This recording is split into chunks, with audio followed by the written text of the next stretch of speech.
Hello बच्चों। तो आज अपन रिवीजन करने जा रहे हैं सेट, जो अपना सेट्स होता है उसका। ठीक है। तो सेट्स में सबसे पहले अपन पढ़ेंगे यहाँ पर मैंने कुछ आज के गोल भी दे रखे हैं कि क्या क्या अपन पढ़ने वाले हैं। तो सबसे पहले अपन पढ़ेंगे सेट थ्योरी। ठीक है। उसका रिवीजन करेंगे, फिर उसके बाद अपन सेट्स को रिप्रेजेंट कैसे करते हैं उसके बाद ये करने वाले हैं। इसके बाद सेट्स कितने तरह के होते हैं, टाइप्स ऑफ सेट्स पढ़ेंगे। और सबसे आखिरी में पढ़ेंगे अपन ऑपरेशंस ऑफ सेट्स। ठीक है। तो अपन एक एक करके आगे बढ़ते जाते हैं। तो सबसे पहले आएगी अपनी सेट थ्योरी। तो सेट थ्योरी से अपन स्टार्ट करते हैं। ठीक है। तो सेट्स की डेफिनेशन क्या होती है बच्चों, मैं अंडरलाइन करके बता रहा हूँ। पहले मैं आपको ऐसे ही बताता हूँ कि the collection of well defined object, the collection of well defined object is called set. ठीक है। और उन एलिमेंट्स की क्या होनी चाहिए, एक डेफिनेशन भी होनी चाहिए। क्या होनी चाहिए उनकी, एक डेफिनेशन भी होनी चाहिए। ठीक है ना। यहाँ पर आपको मैं अंडरलाइन करके दिखा रहा हूँ, the collection of well defined objects. ठीक है ना। और साथ साथ क्या है बच्चों, the collection has some definitions, कुछ डेफिनेशंस भी होनी चाहिए। ठीक है। तो ये उसकी डेफिनेशन हो चुकी। ठीक है। दूसरा, जब भी अपन सेट्स को, मैं एक दो सेट्स बना के बता दूंगा आपको। ठीक है। ये तो इसकी डेफिनेशन होगी, डेफिनेशन कोई काम नहीं आएगी, लेकिन अपन को पढ़ने के लिए जरूरी है। फिर इसके बाद इसको दिखाते कैसे हैं, नोटेशन क्या होता है इसका। तो इसको दिखाने का तरीका होता है नोटेशन ऑफ सेट। यहाँ रखा है कि सेट्स को इस कर्ली ब्रैकेट में रखा जाता है। देखिए आप, अंडरलाइन करके दिखा रहा हूँ, इस कर्ली ब्रैकेट में रखा जाता है। और जो भी एलिमेंट्स होते हैं अंदर, उनको कोमा से सेपरेट किया जाता है। ठीक है। ओके। तो मैं आपको एक एग्जांपल देता हूँ यहीं पे।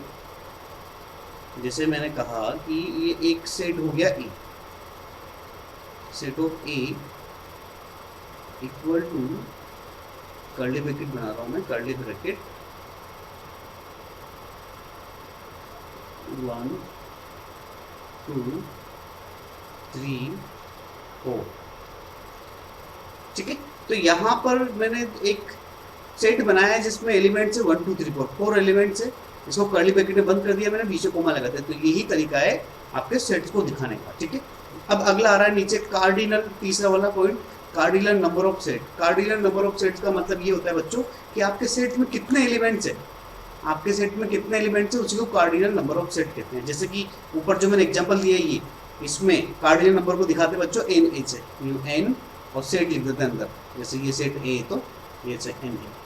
यहाँ पर एन ए की वैल्यू कितनी होगी बच्चों, कितने एलिमेंट्स है सेट्स के अंदर, 1 2 3 4, 4। ठीक है। तो कार्डिनल नंबर ऑफ सेट की वैल्यू कितनी होगी बच्चों, 4 होगी। जैसे नीचे एक एग्जांपल दिया हुआ है, यहाँ एक सेट दिया हुआ है जिसमें एलिमेंट दे रखे हैं आपको। देखो ये सेट दिया हुआ है आपको, इसमें एलिमेंट दे रखे हैं x1 x2 x3। ठीक है। तो नंबर ऑफ एलिमेंट कितने हो गए, 3 हो गए। तो cardinal number of x set लिखते हैं, मैंने कहा था ना अंदर। ठीक है। तो वो वैल्यू होगी 3। ठीक है। तो आगे बढ़ते हैं, ये मैंने आपको समझा दिया अच्छे से। ठीक है।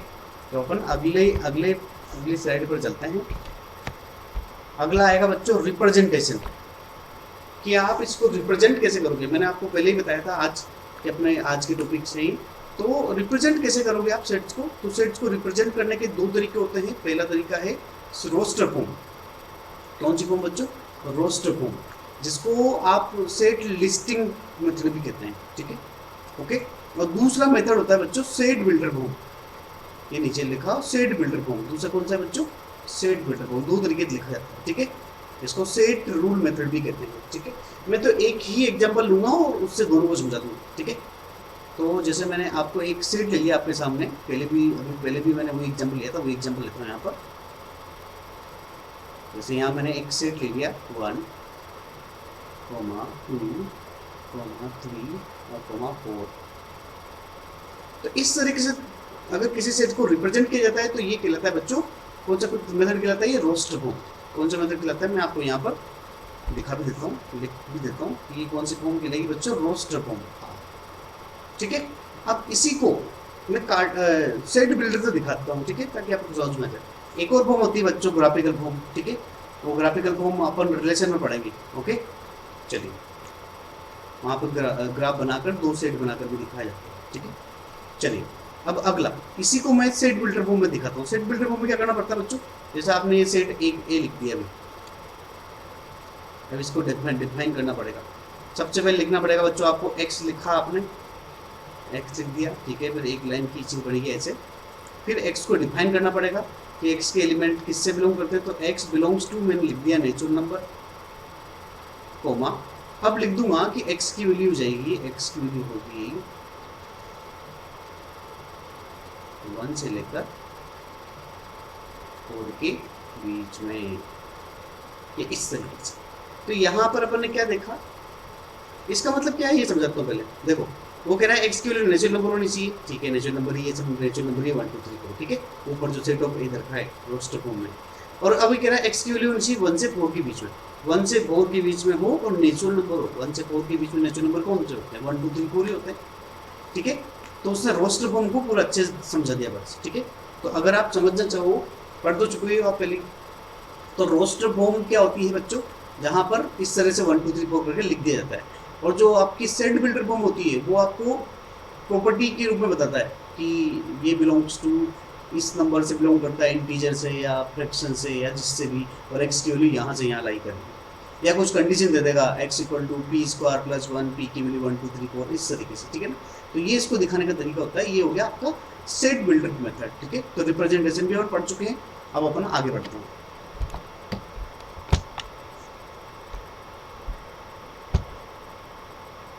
अगला अपन आगे बढ़ रहे हैं, अगला अपन पढ़ेंगे टाइप्स ऑफ सेट। अब अपन धीरे धीरे क्या करने जा रहे हैं बच्चों, अपन इसके टाइप्स पढ़ेंगे, ठीक है। तो सबसे पहले टाइप्स ऑफ सेट में सबसे पहले आएगा बच्चों finite set. Finite set, finite set की डेफिनेशन में देता हूँ, जैसे ये आपका आ गया फाइनाइट सेट पहला, ठीक है। कलर चेंज कर लेते हैं, दिख नहीं रहा होगा आपको, हाँ ये हो गया आपका, हाँ ठीक है, हाँ ये सही रहेगा इसको। तो फाइनाइट सेट का मतलब क्या होगा बच्चों, ऐसा सेट जिसमें आप नंबर ऑफ एलिमेंट्स को, सेट के एलिमेंट्स को गिन सको, काउंटेबल हो, मतलब ऐसा सेट जिसके एलिमेंट क्या हो, काउंटिंग कर सको, जिसकी आप आराम से, ठीक है। एग्जांपल देने की जरूरत नहीं है किसी भी सेट में, जैसे नेचुरल नंबर में कितने एलिमेंट है, नेचुरल नंबर तो न जाने कहाँ तक जाता है, उसके एलिमेंट को काउंट नहीं कर सकते हो, तो वो फाइनाइट सेट तो नहीं है। एक एग्जांपल देखिए, बता दूंगा बाद में, ये दे देता हूँ यहाँ पर। जैसे आपको एक सेट दे रखा ए, 0 1 2 3 4। अब यहाँ के जो एलिमेंट कितने हैं, 5 है, अपन गिन सकते हैं, 5 6 जितने भी हो, मतलब कार्डिनल नंबर कितना आ रहा है इसका, 5 आ रहा है, तो अपन जिसके एलिमेंट को गिन सके उसको फाइनाइट सेट कहते हैं, ठीक है। बाकी डेफिनेशन आप पढ़ लेना, अपन रिविजन कर रहे हैं, ठीक है। अगला गया इनफाइनाइट सेट। इनफाइनाइट सेट की रिप्रेजेंटेशन बिल्कुल उसकी अपोजिट होगी फाइनाइट की, कि जिसके एलिमेंट को गिना नहीं जा सकता है, जैसे सेट ऑफ नेचुरल नंबर। क्या होता है इसमें, 1 2 3 4 डेटेस, मतलब अपन को पता नेचुरल नंबर कहाँ तक जा रहा है अपन को पता नहीं है, तो उसके एलिमेंट्स को अपन गिन नहीं सकते, तो उसके एलिमेंट्स को कहेंगे बच्चों इनफाइनाइट सेट। बाकी डेफिनेशन आप यहाँ से देख सकते हो, ठीक है। अगला आ गया बच्चों, अगला आ रहा है सिंगलटन सेट। अगला आ गया बच्चों सिंगलटन सेट। सिंगलटन सेट की डेफिनेशन साफ है कि ऐसा सेट जिसमें सिर्फ एक ही एलिमेंट हो, उसको क्या कहते हैं बच्चों, सिंगलटन सेट। जैसे कि मान लो एक मैंने इंटरवल बना लिया है, यहाँ पर 2 लिख दिया अंदर, बस एक ही एलिमेंट है ना, तो ये आपका सिंगलटन सेट हो गया। और इसके को समझाता हूँ, जैसे आपने एक सेट लिया, उसके अंदर 5 बना दिया है ना, ये भी सिंगलटन सेट है। अब आगे जाके पढ़ोगे कि जो नल सेट आएगा उसको 5 से दिखाया जाता है, लेकिन किसी भी सेट के अंदर अगर 5 लिख दिया तो वो फिर नल सेट नहीं होगा, वो सिंगलटन सेट ही कहलाएगा, ठीक है। तो जिस भी सेट में एक ही एलिमेंट हो उसको क्या कहते हैं बच्चों, अपन सिंगलटन सेट, ठीक है। तो अगली टाइप्स पे चलते हैं अपन, नेक्स्ट स्लाइड पे। तो अगली आ चुकी है अपने सामने, हाँ अगला आ गया, देखो वही मैंने आपको जो बताया था अभी, नल सेट के बारे में बता रहा था मैं आपको, नल सेट। अगला आ गया बच्चों नल सेट। नल सेट भी कहते हैं इसको एम्प्टी सेट भी कहते हैं, तो यहाँ भी लिखा हुआ एम्प्टी सेट भी कहते हैं, वॉइड सेट भी कहते हैं, ठीक है, ओके। तो ऐसा सेट जिसमें कोई भी एलिमेंट ना हो उसको क्या कहते हैं बच्चों, नल सेट, ठीक है। जब भी आप सोल्व कर लोगे सेट्स को, जो भी सेट में कोई भी एलिमेंट नहीं होगा तो वो क्या कहलाएगा बच्चों, नल सेट। इसको दिखाने का तरीका होगा इस तरीके से, ये आप कर्ली ब्रैकेट बना दीजिए और उसको खाली दिखा दीजिए, या तो यूँ दिखा सकते हो, या फिर आप 5 बना दो चुपचाप, ठीक है, या तो फाइव बना दो या फिर खाली सेट बना दो कर्ली ब्रैकेट में, तो नल सेट। लेकिन ऐसा मत करना कि आप कर्ली ब्रैकेट के अंदर फाइव बना दो, जैसे मैंने पहले एग्जाम्पल बताया, फिर वो सिंगलटन सेट हो जाएगा। ये सबसे बड़ी प्रॉब्लम रहती है बच्चों को, है ना। वो सोचे कि सर आपने तो बताया था फाइव नल सेट है, मैंने फाइव ओनली फाइव जो आएगा फाइव ये इस तरह का वही नल सेट होगा, तो आप कर्ली ब्रैकेट के अंदर मत रख देना, ठीक है। तो ये नल सेट की डेफिनेशन होगी, ठीक है। अगला आ गया बच्चों, अगला आ रहा है इक्विवेलेंट सेट। इक्विवेलेंट सेट क्या होता है बच्चों? अगर दो सेट के नंबर ऑफ एलिमेंट सेम हो, कार्डिनल नंबर ऑफ सेट, दोनों सेट की या तीनों सेट की cardinal number of set same हो, तो उसको कहते हैं बच्चों इक्विवेलेंट सेट। क्योंकि यहाँ पे डेफिनेशन लिखी हुई है कि n equal to n B. मतलब मान लो सेट ऑफ ए में एलिमेंट दे रखे हैं 4 और सेट ऑफ बी में भी एलिमेंट दे रखे हैं 4, तो उनको इक्विवेलेंट सेट कह सकते हो, चाहे उनके एलिमेंट अलग अलग हो। समझ में आ रहा है? ठीक है, चलिए तो अगला सेट हो गया बच्चों इक्वल सेट। इक्वल सेट में वो कह रहा है बच्चों, इक्वल सेट का मतलब क्या होता है बच्चों? दो सेट जिनके एलिमेंट भी बराबर हो, लेकिन कार्डिनल नंबर ऑफ सेट बराबर हो ना हो, ये अपन नहीं कह सकते। कैसे? जैसे मैं आपको बताता हूँ, जैसे ए सेट ऑफ ए दे रखा आपको, इसमें दे रखा है 1,2 दे रखा है सेकंड, और बी सेट दे रखा है, इसमें दे रखा है आपको 2,1,1। तो कार्डिनल नंबर सेट ऑफ तो दोनों में अलग अलग है, इसमें 3 है, सॉरी इसमें ए में तो 2 है और बी में 3 है। लेकिन एलिमेंट देखे जाए तो एलिमेंट्स क्या है, इसका 1 और 2 हो रहा है, इधर भी 2 भी दे रखा है, 1 भी दे रखा है, तो अंदर के एलिमेंट सेम मिलने चाहिए। कार्डिनल नंबर ऑफ सेट बराबर भी हो सकते हैं और नहीं भी हो सकते हैं, सही बात है क्या? तो वो इक्वल सेट का पार्ट है। समझ पा रहे हैं? यही डेफिनेशन यहाँ पर दिया हुआ है। ओके, चलिए अब अगला लास्ट आ गया बच्चों यूनिवर्सल सेट। यूनिवर्सल सेट क्या होता है बच्चों? Father of sets. मतलब ऐसी जगह, मैं आपको यहाँ बना के बताता हूँ, ऐसी जगह इस तरह से बनाते हैं इसको, ऐसी जगह जिसके अंदर दुनिया के सारे सेट आ जाते हैं, इसको दिखाते हैं ऐसे यू बनाकर, ठीक है।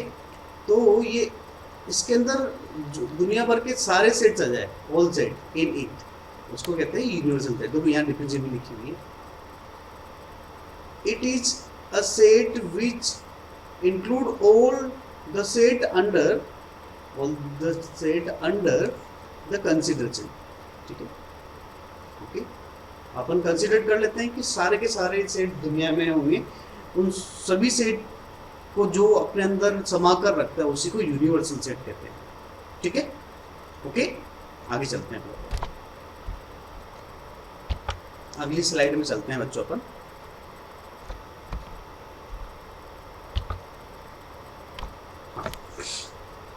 अगला आ गया बच्चों डिसजॉइंट सेट। अगला कौन सा आ गया बच्चों? यहाँ बता रहा हूँ डिसजॉइंट सेट, ठीक है। डिसजॉइंट सेट का मतलब ये हो गया कि ऐसे दो सेट जिसमें कोई भी एलिमेंट इक्वल नहीं हो, कोई भी सेट के जो एलिमेंट है उसमें कोई संबंध ना हो। जैसे कि एक एग्जांपल यहाँ दिया हुआ है, देखिए आप, ये सेट ऑफ ए दे रखा है और यहाँ सेट ऑफ बी दे रखा है। सेट ऑफ ए के एलिमेंट दे रखे 1 2 3 और सेट ऑफ बी के एलिमेंट दे रखे बेटा 4 5 6। दोनों में कुछ कॉमन आ रहा है? कुछ भी कॉमन नहीं आ रहा है, ठीक है। तो ऐसे सेट्स को कहते हैं अपन डिसजॉइंट सेट। आगे जब आप पढ़ते हो, जेई में साल भर पढ़ा होगा आपने, कभी कभी डेफिनेशन आती है कि both set are disjoint. Disjoint मतलब कुछ भी कॉमन नहीं है, ठीक है। बाकी आप डेफिनेशन याद पढ़ ही लेना। कॉम्प्लीमेंट्री सेट अगला आ गया बच्चों, कॉम्प्लीमेंट्री सेट। कॉम्प्लीमेंट्री सेट का मतलब क्या होता है बच्चों? कॉम्प्लीमेंट्री सेट का मतलब ये होता है कि मान लो, मैं आपको एग्जाम्पल देता हूँ, और यहाँ भी दिया हुआ है कि सेट ऑफ ए आपको दे रखा है बच्चों 1 2 5, ठीक है, और यूनिवर्सल सेट दे रखा है, यूनिवर्सल सेट दे दिया मतलब 1 2 50, ठीक है। अब कॉम्प्लीमेंट्री का मतलब क्या होता है? कॉम्प्लीमेंट्री का मतलब ये होता है कि मतलब कॉम्प्लीमेंट्री को दिखाया जाता है पहले तो बच्चों ए बार से। कैसे दिखाते हैं? 1 मिनट, इसको दिखाया जाता है या तो ए के ऊपर बार लगा दिया जाता है, या दिखाया जाता है ए के ऊपर कॉम्प्लीमेंट मतलब सी लिख दिया जाता है। ये दो तरीके हैं, ठीक है। यहाँ पर दोनों दिए मैंने भी दोनों बता दिए, ठीक है। तो कॉम्प्लीमेंट का मतलब होता है कि अगर सेट ऑफ ए का कॉम्प्लीमेंट निकालना मतलब ए के एलिमेंट को हटा दो यूनिवर्सल सेट में से। क्या क्या डेफिनेशन होगी बच्चों इसकी? कि यूनिवर्सल सेट में से ए के सारे एलिमेंट को हटाने के बाद जो बचेगा उसी को अपन कॉम्प्लीमेंट कहेंगे, ठीक है।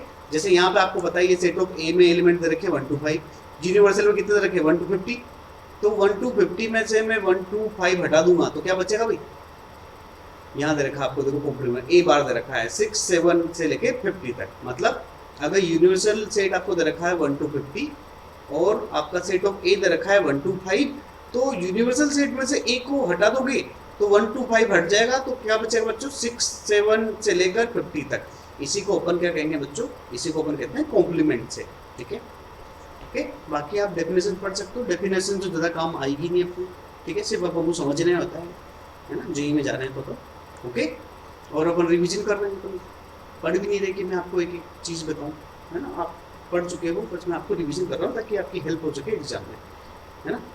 एग्जाम में आप जानते हो सबसे इम्पोर्टेंट रिवीजन ही होता है। साल भर में अपन 25-30 चैप्टर मैथ्स के पढ़ लेते हैं, 25-30 केमिस्ट्री के, और इतने ही फिजिक्स के पढ़ लेते हैं। लगभग 90 से 105 या 105 तक के चैप्टर होते हैं। इनको कैसे रिवीजन करके जाओगे एक दिन में, तो उसका एक प्रॉपर मेथड होता है। आपको स्पीडली पढ़ना पड़ेगा।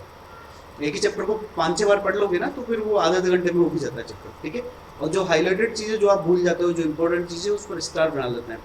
ठीक है, यही रिवीजन का तरीका होता है, नहीं तो कभी रिवीजन हो ही नहीं पाएगा। ओके, और टेस्ट सीरीज, टेस्ट पेपर देते रहिए, लगातार प्रैक्टिस आप करोगे तो क्या होता है कि बहुत सारी चीज़ें अपने आप याद आती है ना। ओके, चलिए टेस्ट हमेशा देते रहिए। अब अगला आ गया सबसेट। सबसेट क्या होता है भाई, सबसेट का मतलब होता है छोटा टुकड़ा। जैसे मैं आपको यहाँ बना के बताता हूँ कि जैसे आपको एक सेट दे रखा है, सेट ए, इसको मैं क्या कहूँ बच्चों, सेट ए कहते हैं। इसके अंदर एक जरा छोटा सेट और दे रखा है जिसको कहेंगे बच्चों सेट बी। तो यहाँ अपन समझ सकते हैं बच्चों, क्योंकि सेट ऑफ बी के एलिमेंट सेट ऑफ ए के अंदर आ रहे हैं, मतलब सेट ऑफ जो बी है ना उसके सारे के सारे एलिमेंट्स किसके अंदर आ रहे हैं, सेट ए के अंदर। तो अपन कह सकते हैं कि बी इज सबसेट ऑफ ए। मैंने बताया ना सबसेट का मतलब क्या होता है, छोटा टुकड़ा। मतलब अपन कह सकते हैं कि जो बी सेट है वो छोटा टुकड़ा है किसका, ए का। तो अपन कह सकते हैं बच्चों बी इज, क्या कह सकते हैं बच्चों, बी इज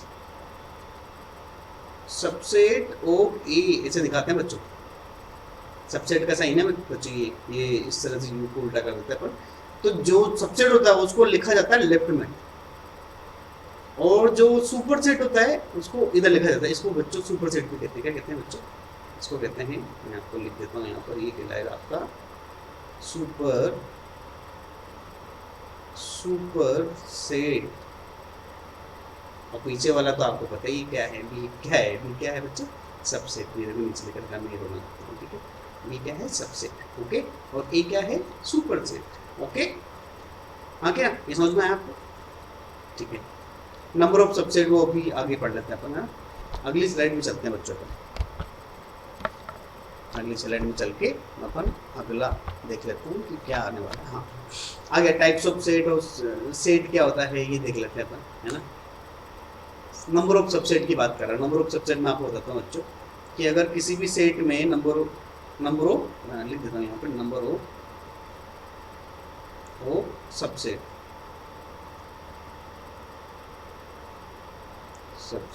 ये होता है बच्चों 2 की पावर n ए। आप समझिए n क्या था, कार्डिनल नंबर ऑफ सेट। मतलब किसी भी अगर सेट में 3 एलिमेंट है तो कार्डिनल नंबर ऑफ सेट की वैल्यू कितनी होगी, 3 होगी। ठीक है ना, तो 2 आपका नंबर ऑफ सबसेट कितना रहेगा बच्चे, 2 की पावर 3। मतलब 2 की पावर 3 कितना हो गया, 8। ठीक है ना। जैसे मैं एक एग्जांपल दे दूँ कि यहाँ पर ए की वैल्यू दे रखी हुई अपने सेट में 2 एलिमेंट दे रखे 1 और 2। ठीक है ना, तो नंबर ऑफ सबसेट कितने होंगे, नंबर ऑफ सबसेट होंगे बच्चों, सबसेट हो जाएंगे आपकी 2 की पावर, क्योंकि एलिमेंट कितने बच्चों, 2 की पावर कितने, ये एलिमेंट कितने, रुकिए एक मिनट, 2 की power 2 element, number of element set में कितने रखे बच्चों, 2 दे रखे। ठीक है, तो 2 की पावर 2 कितना होंगे, 4। तो इसके 4 सबसेट होंगे। वो 4 क्या होंगे वो मैं आपको आगे बताऊंगा, तो जब अपन पढ़ेंगे कुछ एक और प्रॉपर्टी होती है पावर सेट पढ़ेंगे तब मैं बताऊंगा आपको कि वो क्या क्या होते हैं। ठीक है, तो ये भी अपन पढ़ चुके हैं। ठीक है, जब यहाँ जैसे ये दे रखा है आपको 2 की पावर n का मतलब ऊपर n का मतलब क्या होगा बच्चों, कार्डिनल नंबर ऑफ सेट। ठीक है, तो इस तरह से अपन निकाल सकते हैं। अगली स्लाइड में चलते हैं अपन। Venn diagram. वेन डायग्राम, अब अपन चलते हैं बच्चों वेन डायग्राम। वेन डायग्राम क्या होता है बच्चों, देखो ये दिखा रखा है जैसे, ये पूरा सबसेट है, इसको आप देख पाओगे, ये जो गोला बना रखा है पूरा, ये पूरा क्या है बच्चों, यूनिवर्सल सेट है। देखो दिखा भी रखा आपको, यूनिवर्सल लिखा भी है साइड में, देखो ये लिखा भी हुआ अभी कि यूनिवर्सल सेट है, उसके अंदर ही सारे ऑपरेशंस होते हैं, हाँ कि ना। तो यूनिवर्सल सेट के अंदर जो भी सारे ऑपरेशंस होते हैं, अब अपन बेटा ऑपरेशंस पे आ रहे हैं, जो अपन को मैंने बताया था ना आपको सबसे पहले कि आज अपन क्या क्या पढ़ने वाले हैं, तो ये ऑपरेशन से लास्ट पार्ट है ये ना, टाइप्स अपना हो चुका है। तो यहाँ पर जैसे ये सेट ऑफ ए दे रखा है अंदर है, और यहाँ बी दे रखा है बड़ा दे रखा है, आप यहाँ से समझ सकते हो कि क्या कह सकते हो बच्चों, ए अंदर आ रहा है, ए छोटा है ना, तो अपन कह सकते हैं ए इज सबसेट ऑफ बी, हाँ कि ना ठीक है, तो ये पढ़ लिया अपन ने। अब यहाँ दे रखा है देखो, ये तो आपका सेट ऑफ ए दे रखा है, क्या दे रखा है बच्चों, सेट ऑफ ए दे रखा है। अच्छा, इस एक को छोड़कर जो बाकी यूनिवर्सल सेट दे रखा है, देखो ये थोड़ा व्हाइटिश कलर का दे रखा है सेट ऑफ ए, और बाकी सारा क्या दे रखा है, थोड़ा ब्लैकिश दे रखा है, ब्लैक है आप, है ना। तो ये बाकी सारा क्या कहलाता है बच्चों, ए कॉम्प्लीमेंट। ए कॉम्प्लीमेंट अपन ने पढ़ा भी था, कॉम्प्लीमेंट की डेफिनेशन क्या पढ़ी थी कि अगर पूरे यूनिवर्सल सेट में से अगर ए को हटा दो तो जो बच जाएगा वो क्या कहलाएगा बच्चों, आपका कॉम्प्लीमेंट्री ऑफ सेट। ठीक है, तो ये भी हो चुका है। ठीक है, आगे बढ़ते हैं, तो अगली स्लाइड में चलते हैं। पावर सेट देखिए आ गया, आगे आपका पावर सेट। मैंने आपको बताया था कि मैं आपको पावर सेट के बारे में समझाऊंगा। पावर सेट भी होता है बच्चों, नंबर ऑफ सबसेट को ही पावर सेट कहते हैं। देखो लिखा हुआ है definition, the collection of the all subset of A is called the power set. जो भी कलेक्शन मतलब जो एलिमेंट्स होंगे ना अभी सबसेट के अंदर, उन्हीं को क्या कहते हैं बच्चों, अपन पावर सेट कहते हैं।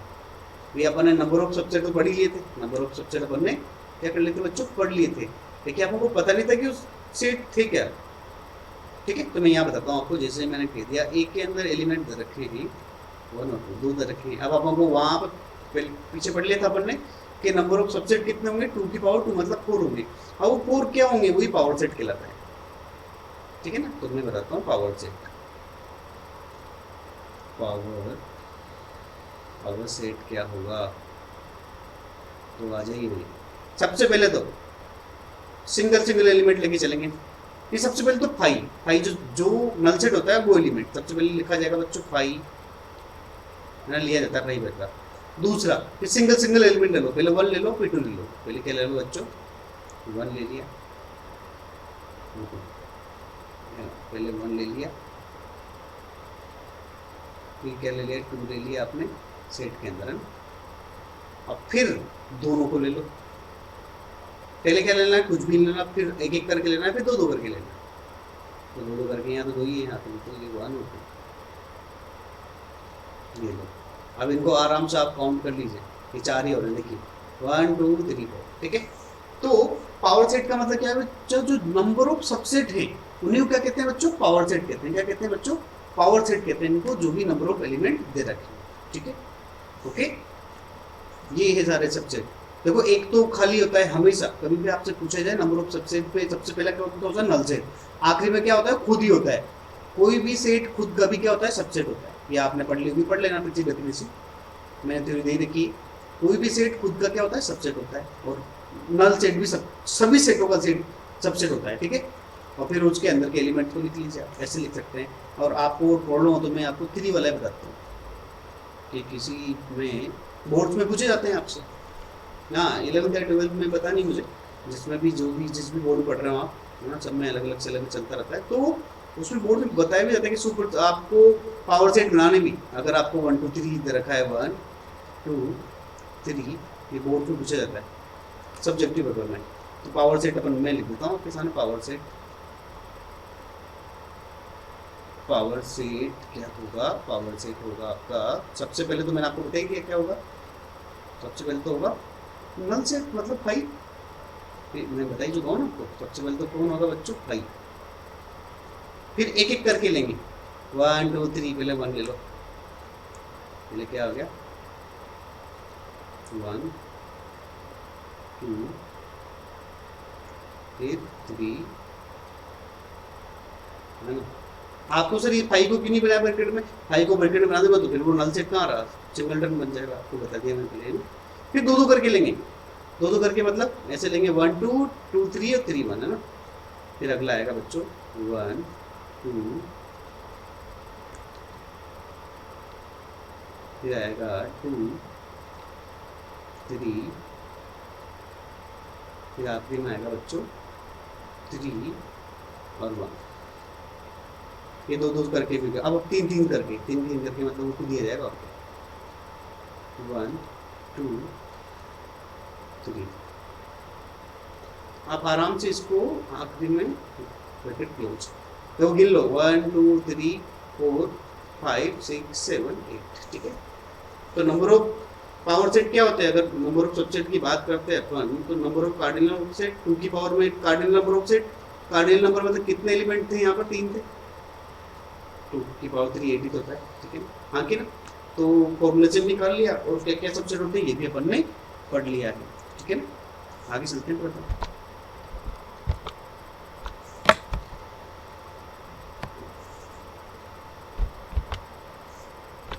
तो ऑपरेशन तो अपन पढ़ ही चुके थे, लेकिन अपन देख लेते हैं अभी यहाँ पे। अब अगर आ गया बच्चों union of two set. Union का मतलब होता है बच्चों ऐड करना, दो सेट को ऐड करने के लिए जो ऑपरेशन लगाया जाता है उसी को क्या कहते हैं बच्चों अपन, यूनियन। देखो ऑपरेशन आ गया अपने, ये अपना लास्ट पार्ट चल रहा है। ठीक है, अब जैसे मैं यहाँ पर कहूँ भी ए यूनियन बी, क्या होगा, यहाँ पर दोनों सेट अलग अलग दे रखे बच्चों, डिसजॉइंट, इनमें कुछ भी कॉमन नहीं, मतलब ये डिसजॉइंट सेट है ना। तो यहाँ अगर मैं पूछूँ आपसे ए यूनियन बी की वैल्यू क्या होगी बच्चों, तो ए यूनियन बी की वैल्यू होगी बच्चों, मतलब दोनों का एडिशन क्या होगा, इनके दोनों के ऐड के बराबर होगा, मतलब ए प्लस बी के बराबर ही होगा, मतलब दोनों के एलिमेंट को ऐड करने पर जो आएगा वही ए यूनियन बी होगा। यहाँ मैं पूछूँ ए यूनियन बी क्या होगा, इस दूसरे वाले में ए यूनियन बी का फॉर्मूला क्या होगा, तो मुझे ये बताइए आप। देखिए इसमें जो कॉमन पार्ट है बीच में, दोनों का कॉमन पार्ट है, आगे पढ़ोगे इसको ए इंटरसेक्शन बी कहते हैं, ए इंटरसेक्शन बी। तो अपन पहले क्या करेंगे बच्चों, ए यूनियन बी निकालना है यहाँ, तो सबसे पहले अपन क्या करने वाले हैं, इसको नीचे लिखता हूँ। पहले ए को ऐड किया अपन ने, फिर बी को ऐड किया। ए और बी को ऐड करने से ये बीच वाला पार्ट दो बार आ गया, क्योंकि ए में भी आ गया और बी में भी आ गया, ए में भी आ गया बी में भी आ गया, तो एक पार्ट हटाना पड़ेगा क्योंकि ये बीच वाला पार्ट दो बार आ गया, तो एक बार हटाता हूँ, माइनस ए इंटरसेक्शन बी। तो यही ए यूनियन बी का फॉर्मूला है यहाँ पर। ठीक है, ये अपन ने पढ़ लिया है। आगे चलते हैं अपन, अगली स्लाइड में चलते हैं अपन, अभी लास्ट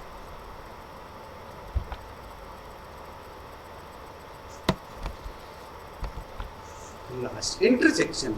अपन ने अभी पहले पढ़ाई था पीछे कि इंटरसेक्शन को किस दिखाते हैं, दो सेट के इंटरसेक्शन को इस तरह की दिखाते हैं, इंटरसेक्शन भी। ये मैंने पहले यही डायग्राम बताया था, याद होता आपको।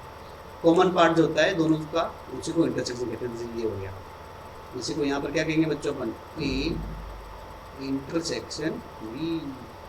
ठीक है, कॉमन पार्ट कहते हैं, जो भी दोनों में, दोनों सेट में जो भी कॉमन पार्ट हो उसको क्या कहते हैं बच्चों, इंटरसेक्शन। ठीक है, आपको भी निकालना हो कॉमन पार्ट, अगर आपको सेट की फॉर्म में दे रखा हो, रोस्टर फॉर्म में, जैसे 1 2 3, ये सेट ऑफ ए दे दिया, सेट ऑफ बी दे दिया आपको 3 4 5, और आपसे कोई पूछे बताओ ए इंटरसेक्शन बी की वैल्यू क्या होगी, तो ए इंटरसेक्शन मतलब ऐसा पार्ट जो दोनों ही सेट में आ रहा हो। बताइए कौन सा एलिमेंट आ रहा है दोनों में। देखो ये 3 आ रहा है, ये 3 इधर भी आ रहा है, इधर भी आ रहा है, तो दोनों का कॉमन पार्ट क्या हो गया, 3। ठीक है, तो यही एलिमेंट आपका कहलाएगा। ओके, अगली स्लाइड में चलते हैं अपन, डिफरेंस ऑफ। अब अगला क्या है बच्चों, difference of set. Difference of set का मतलब क्या हो गया बच्चों, डिफरेंस ऑफ सेट का मतलब ये हो गया, जैसे मैं आपको यहाँ बना के दिखाता हूँ पहले, आपको वहाँ भी अच्छे समझा रखा है बच्चे को। ठीक है, यहाँ से भी समझ लो, ये यूनिवर्सल सेट हो गया अपना। ठीक है, ये यूनिवर्सल सेट के अंदर ये सेट ऑफ ए हो गया और ये सेट ऑफ बी हो गया, ये तो हो गया अपना ए और ये हो गया बी। ठीक है, तो आप देखिए ये पार्ट जो मैं बना रहा हूँ अभी, अलग कलर से बनाता हूँ। देखिए ये जो पार्ट है ये वाला, है ना, जिसमें सिर्फ ए ही है, बी का कोई भी पार्ट नहीं है, इसमें बी का कोई पार्ट नहीं है, तो इसी पार्ट को अपन कहते हैं बच्चों, इसी पार्ट को कहते हैं अपन ए माइनस बी। क्या कहते हैं बच्चों? ए माइनस बी। ए माइनस बी का मतलब ऐसा पार्ट जिसमें ए तो है बी नहीं है, ए तो है बी नहीं है। इसको लिखने का एक और तरीका, बुक्स में ऐसे भी लिखा जाता है बच्चों इसको, A intersection B bar. B bar का मतलब समझ गए, बी मतलब बी कॉम्प्लीमेंट, बी कॉम्प्लीमेंट मतलब जिसमें बी नहीं है ना, बार की जगह सी भी लिख सकते हैं, जिसमें ए हो बी नहीं हो। ऐसे ही इस पार्ट को, ये पीछे वाला जो पार्ट दे रखा है आपको, पीछे वाला जो पार्ट दे रखा है ये वाला, इसमें अपन क्या कह रहे हैं बच्चों कि ये पार्ट है जिसमें एक बी तो दे रखा है, ए नहीं है, बी माइनस ए, ठीक है ना, इसको डिफरेंस कहते हैं, ठीक है ना। बी माइनस ए का मतलब क्या हो गया बच्चों? इसको और तरीके से कैसे लिख सकते हैं? वो लिख सकते हैं इसको बी इंटरसेक्शन ए बार। ए बार मतलब समझ गए, जिसमें ए नहीं आ रहा हो। ए बार का मतलब कॉम्प्लीमेंट का मतलब क्या होता है? ए ही होता है। कॉम्प्लीमेंट का मतलब क्या होता है? जिसमें ए नहीं आ रहा हो, बी आ रहा हो, ठीक है। ओके, तो ये हो गया डिफरेंस ऑफ सेट्स, ठीक है। ये भी अपन ने पढ़ लिया है, आगे चलते हैं अपन, ठीक है। अगला आ गया symmetric difference of two set. Symmetric difference of two set मतलब बच्चों ये जेईई मेन में अगर कोई क्वेश्चन आता है सेट का, तो ये इसके बहुत सारे क्वेश्चन आए हैं लास्ट कुछ सालों में, ठीक है। इसको लिखा जाता है बच्चों ए डेल्टा बी के फॉर्म में लिखा जाता है बच्चों, और इसका आंसर होता है बच्चों, देखो इसके बराबर होता है A minus B union B minus A. मतलब इसका मतलब क्या हुआ? देखो ऐसा पार्ट जिसमें सिर्फ ए आए, ये वाला हो गया पहला वाला, ए माइनस बी है ना, और दूसरा ऐसा पार्ट, ये पीछे वाला पीछे वाले की बात कर रहा हूँ, ये वाला ऐसा पार्ट जिसमें बी आ रहा है ए में, जिसको बी माइनस ए, इन दोनों का यूनियन कर दो, मतलब इन दोनों का यूनियन कर दो, तो जो आएगा वही आपका symmetric difference of two set आएगा, ठीक है। देखिए आपको यहाँ पे डिफरेंशियल भी कर रखी है, ठीक है, ओके। और अगर इसको ढंग से अगर आप उस फॉर्म में निकालना चाहोगे इसका फॉर्मूला और तरीके से, तो मैं आपको बताता हूँ उसका फॉर्मूला क्या होगा। देखिए आप ए और बी की फॉर्म में निकालना चाहते हो तो क्या करना पड़ेगा आपको? ए को ऐड किया प्लस बी को ऐड किया। जब आपने सेट ए को ऐड किया और बी को ऐड किया, तो ये बीच वाला पार्ट कितनी बार आ गया बच्चों? 2 बार आ गया। देखो एक तो ए में है और एक बी में है, क्योंकि अपन को डिफरेंस ऑफ सिमेट्रिक निकालनी है, तो फिर अपन को 2 बार हटाना पड़ेगा बीच वाला पार्ट। और बीच वाला पार्ट क्या होता है? 2 times of A intersection B. आप जानते हो बीच वाले पार्ट को अपन क्या कहते हैं? Intersection B. बीच वाला पार्ट क्या कहलाता है बच्चों आपका? बीच वाला पार्ट आपका ए इंटरसेक्शन बी कहलाता है, बीच वाला पार्ट है ना, अच्छे से आप जानते हैं इसको, ओके। तो उस वाले पार्ट को एक बार भी नहीं लेना, तो क्योंकि अपन ने ए और बी लिया, जब यहाँ पर ए और बी लिया अपन ने, ए और बी लिया, तो ये पार्ट बीच वाला इंटरसेक्शन 2 बार आ गया, तो 2 बार हटा दी। तो यही इसका फॉर्मूला है। तो सेट ऑफ ए के एलिमेंट दे रखे हो, सेट ऑफ बी के एलिमेंट दे रखे हो, है ना, तो दोनों के कॉमन एलिमेंट भी दे रखे हो, या आप निकाल लोगे तो आप ए डेल्टा भी निकाल सकते हो। जेईई मेन में ऐसे क्वेश्चन आते ही हैं, और जो बोर्ड में पढ़ के आए हैं या पढ़ रहे हैं 11th में, वो भी देख सकते हैं कि ये ए डेल्टा भी बोर्ड्स में पूछा जाता है, ठीक है। सीबीएसई या फिर कोई स्टेट का हो, स्टेट सिटी का, तो वो भी करते हैं, ठीक है ना। तो ये हो गया अपना। अगली साइड में चलते हैं अपन, अगली साइड आगे बच्चों अपनी Cartesian product of two set, ठीक है। 2 सेट दे रखे हैं बच्चों, उनका कार्टेशियन प्रोडक्ट क्या होगा, कैसे निकाला जाता है, वो बताया जा रहा है। ये मैं आपको थोड़ा यहाँ से बताता हूँ, जिससे मैं समझाने की कोशिश करता हूँ। जैसे ये एलिमेंट ये हो गया, सेट ऑफ ए से निकाला जाएगा, रिलेशन पढ़ोगे आप बच्चों। सेट ऑफ ए को ऐसे दिखाएंगे, सेट ऑफ बी को इस तरीके से दिखाया जाएगा, सेट ऑफ ए, और ये सेट ऑफ बी को रिलेशन में काम आता है एक्चुअली, इसीलिए यहाँ पढ़ा जा रहा है। जैसे यहाँ लिखा हुआ है बच्चों ए, यहाँ लिखा है बी, यहाँ लिखा है सी, यहाँ लिखा है 1 2 3, तो इनके रिलेशन क्या बनाए जाएंगे? ए क्रॉस बी से अपन इसको कार्टेशियन प्रोडक्ट कहते हैं, इसको आगे रिलेशन में काम आएगा बच्चों, है ना। तो नंबर ऑफ सबसेट या सेट कैसे बनेंगे बच्चों? देखो 1 का रिलेशन किससे होगा? तीनों से, 1 का 1 से, 1 का 2 से, 1 का 3 से। फिर बी का होगा 1 से, बी का 2 से, बी का 3 से, फिर सी का होगा 1 से 2 से 3 से, तो इस तरह से इसके सेट बन जाएंगे। कैसे बन जाएंगे बच्चों, देखो ए का 1 से ब्रैकेट क्लोज, फिर ए का 2 से और ए का 3 से, ऐसे बी का 1 से, बी का 2 से और ऐसे बी का 3 से, ऐसे सी का 1 से, आखिरी में सी का 3 से। इस तरीके से इसके सेट बन गए। ठीक है, तो इसमें कहा जाता है नंबर ऑफ सबसेट कितने, नंबर ऑफ एलिमेंट्स कितने होंगे।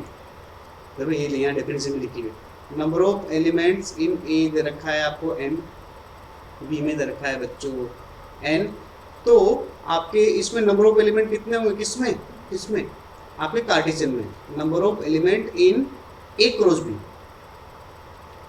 m into n। मतलब जैसे मान लो इसमें कितने एलिमेंट है, सेट ऑफ m है, आप ढंग से देख पाओ अगर यहाँ पर इस सेट ए में आप देखो ढंग से, तो कितने एलिमेंट है बच्चों, 3 एलिमेंट है। एन ए की वैल्यू कितनी है बच्चों, 3 है।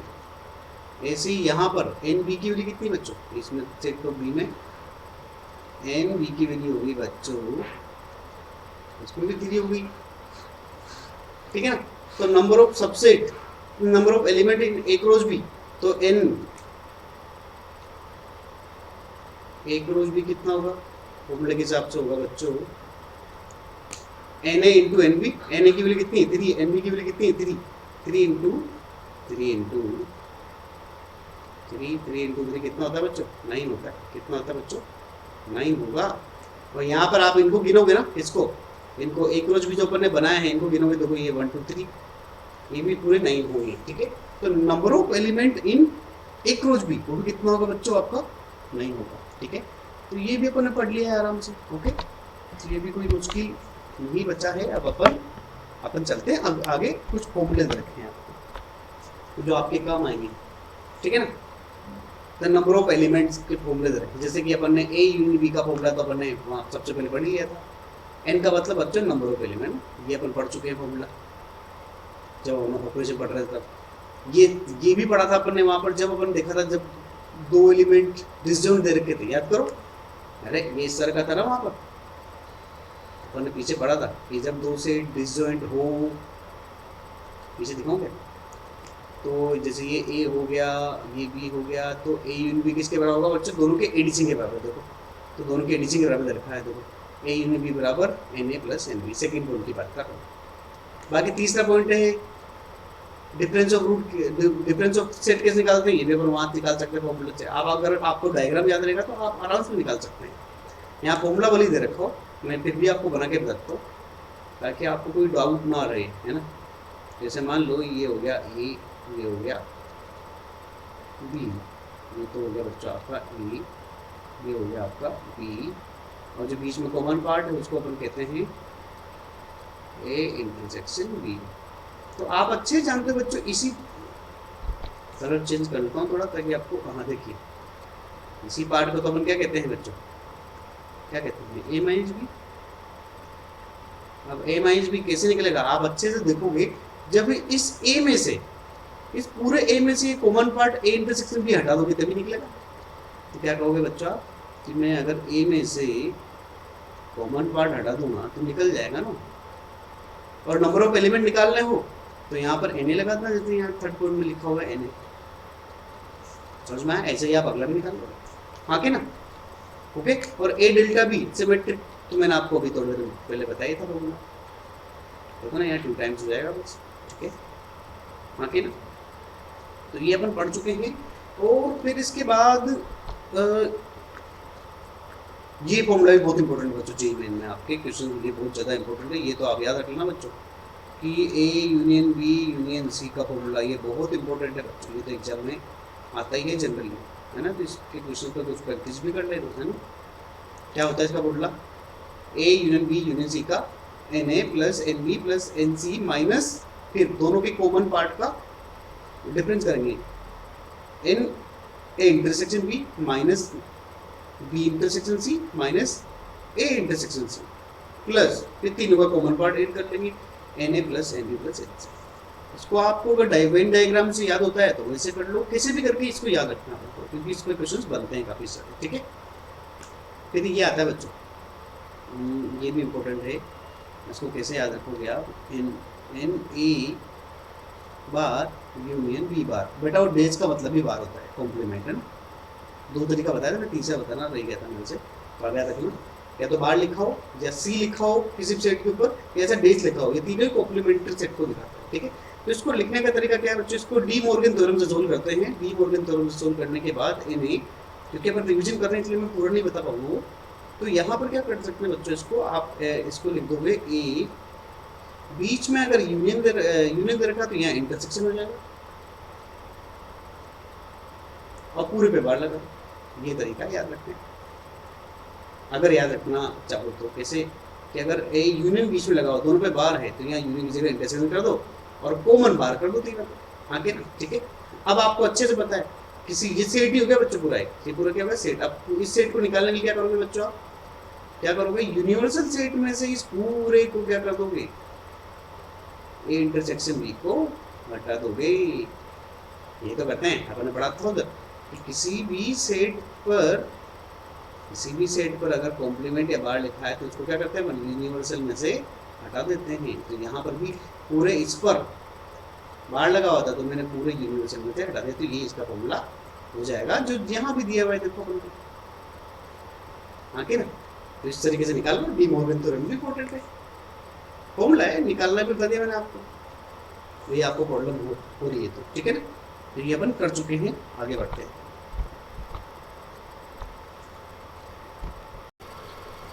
ठीक है, तो अपन चलते हैं अब सेट्स के कुछ क्वेश्चन सही तो 2021 में आए थे जेई में। ठीक है, तो उन्हीं को, उनमें से कुछ क्वेश्चंस को सोल्व कर लेते हैं अपन। जैसे कि यहाँ पर दिया हुआ है सेट ऑफ ए, यहाँ दिया हुआ है सेट ऑफ ए की वैल्यू ऐसा कुछ दी हुई है। ठीक है बच्चों, देख पा रहे हो आप इसको,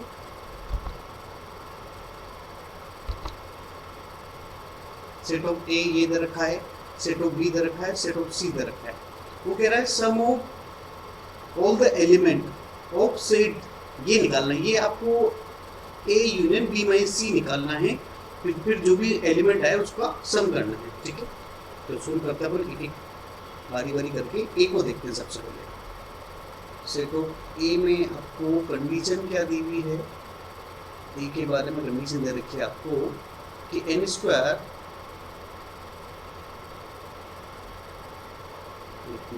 स्क्वायर ये दिया हुआ है लेस देन इक्वल टू, है ना, ये दिया हुआ है n square less than n plus 10,000। 10,000 को अपन लिख सकते हैं 100 into 100। आपके समझाने के लिए करते हैं, आपको समझ में आ जाएगा किस तरीके से अपन इस क्वेश्चन को सोल्व करेंगे। अब आप यहाँ देखिए, आपको दे रखा है, ए में दे रखा है कि ये जो n है ये बिलोंग्स टू नेचुरल नंबर है। ठीक है, तो अपन को यही पता करना है कि n की वैल्यू कहाँ तक जा सकती है जो इस कंडीशन को सेटिस्फाई करता है। तो n की वैल्यू आई होप 100 अगर रखते हैं, अपन चेक करते हैं, जैसे 100 रखा तो यहाँ 10,000 लगे, और यहाँ प्लस, यहाँ देखेंगे तो यहाँ पर प्लस 10 और प्लस 100 प्लस ये 10,000 हो जाएगा। देखो ये 10,000 है ऑलरेडी। ठीक है ना, फिर अगर आप 101 यहाँ रखोगे तो उसका स्क्वायर लेफ्ट हैंड साइड का बड़ा हो जाएगा उससे, तो मतलब मैं कह सकता हूँ n की वैल्यू मैक्सिमम आ सकती है 100 तक। ठीक है, तो सेट ऑफ ए तो अपने सामने निकल के आ जाएगा, वो हो जाएगा आपका नेचुरल नंबर दे रखा है 1 से लेकर 100 तक, 1 2 से लेकर 100, तो ये सेट ऑफ ए आ गया अपना। अब वैसे ही सेट ऑफ बी निकाल लेते हैं अपन। सेट ऑफ बी अपन को दे रखा है, देखिए वो कह रहा है कि k belongs to natural number, k belongs to natural number, और ये 3k प्लस 1 मतलब जैसे आपने n की वैल्यू, k की वैल्यू 1 रखी थी, कितना आएगा 3 प्लस 1 4, अगली कितनी जाएगी 7, तो ये इस तरह से आएगा, रख सकते हो आप, रख के देखना, तो यहाँ आ जाएगा 4 7 10 13 16 19 इस तरीके से। ठीक है, अगला सी के बारे में आपको बोला जा रहा है, सी के बारे में बोला गया 2k, k belongs to natural number और 2k मतलब नेचुरल नंबर को 2 से मल्टीप्लाई करो, वही हो गया अपने यहाँ क्या हो जाएगा, नेचुरल नंबर का कुछ मल्टीप्लाई किया तो आ जाएगा 2 4 6 8। मैं क्यों लिख रहा हूँ भी आपको बताऊंगा, क्योंकि आपको कोई भी जरूरत पड़ने वाली थी, पूरा लिख रहा हूँ 10। आप सोच रहे हो सर एक दो लिख के छोड़ देते, अभी कॉमन लेना अपन को, इसी की जरूरत पड़ेगी। 12 14 16 18। ठीक है, अब आपसे पूछा जा रहा है, देखो बहुत ध्यान से देखना आप। सबसे पहले तो b माइनस सी निकाल लेते हैं अपन। देखो यहाँ पूछा गया ना, देख पा रहे हो तो आप, ये देखो ये पूछा गया b माइनस सी, तो पहले b माइनस सी निकालो। तो b माइनस सी का मतलब आप, मैंने सेट में बताया था, b माइनस सी का मतलब है बच्चों ऐसा पार्ट जो b में तो आए लेकिन c में ना है। मतलब ऐसा पार्ट जो आप देख लीजिए, आप जो b में आ रहा है वो लेना, जो c में आ रहा है वो हटाना है। देखो जैसे ये हट जाएगा, 4 आ गया ना इधर से 6 तो आ ही नहीं रहा, 8 नहीं आ रहा, 10 ये 10 हट जाएगा। फिर आप देखोगे 14 ये 16 हट जाएगा। समझ पा रहे हैं? ओके, मतलब कौन सा पार्ट लेना, बी का पार्ट लेना, लेकिन सी का कोई पार्ट नहीं लेना। तो बचेगा सिर्फ बच्चों 7 13 19। तो बचेगा अपना बच्चों क्या बचेगा, बचेगा 7 है ना, फिर आएगा 13 90। ये तो एपी बन गई बच्चों, क्या बन गई, क्या बन गई बच्चों 25। ये एपी बन गई बच्चों, इसका कॉमन डिफरेंस दिख रहा है 6। ठीक है, अब वो क्या कह रहा है कि आपको निकालना है ए इंटरसेक्शन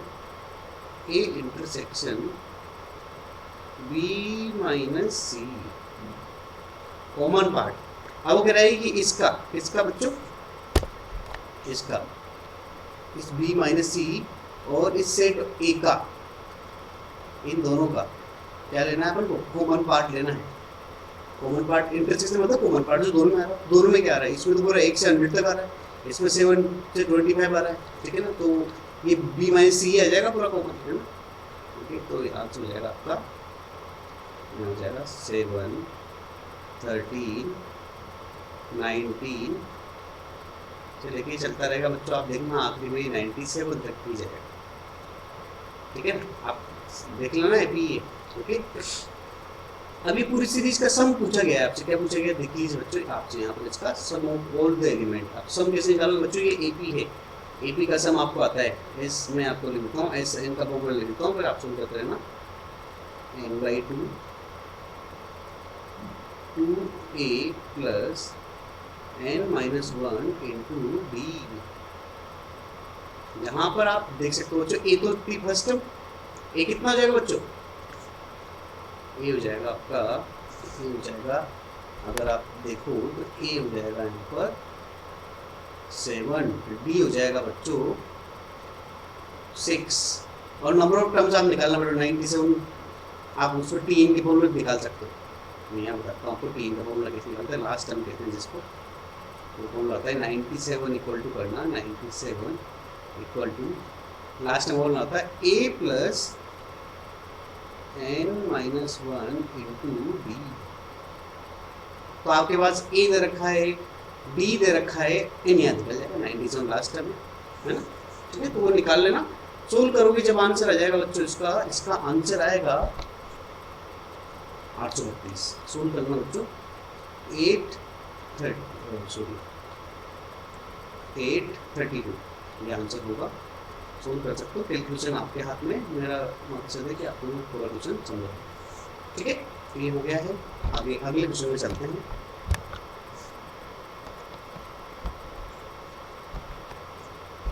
अगला क्वेश्चन आ गया अपने सामने बच्चों। अब देखो, इस अगले क्वेश्चन में आपसे पूछा गया है, देखो बताया गया है कि सेट ऑफ ए के एलिमेंट को उसने क्या कहा है बच्चों, सेट ऑफ ए के एलिमेंट को उसने एम कहा है। ठीक है ना, ये 2020 का क्वेश्चन सितंबर का। ठीक है, और सेट ऑफ बी के एलिमेंट्स को उसने क्या कहा है बच्चों, एन कहा है। ठीक है, अब वो कह रहा है कि the total number of subset of A. मान लो बच्चों, वो कह रहा है ए के जो सबसेट है, ए के जो सबसेट है वो 112 ज्यादा है किसके सबसेट से, बी के सबसेट से।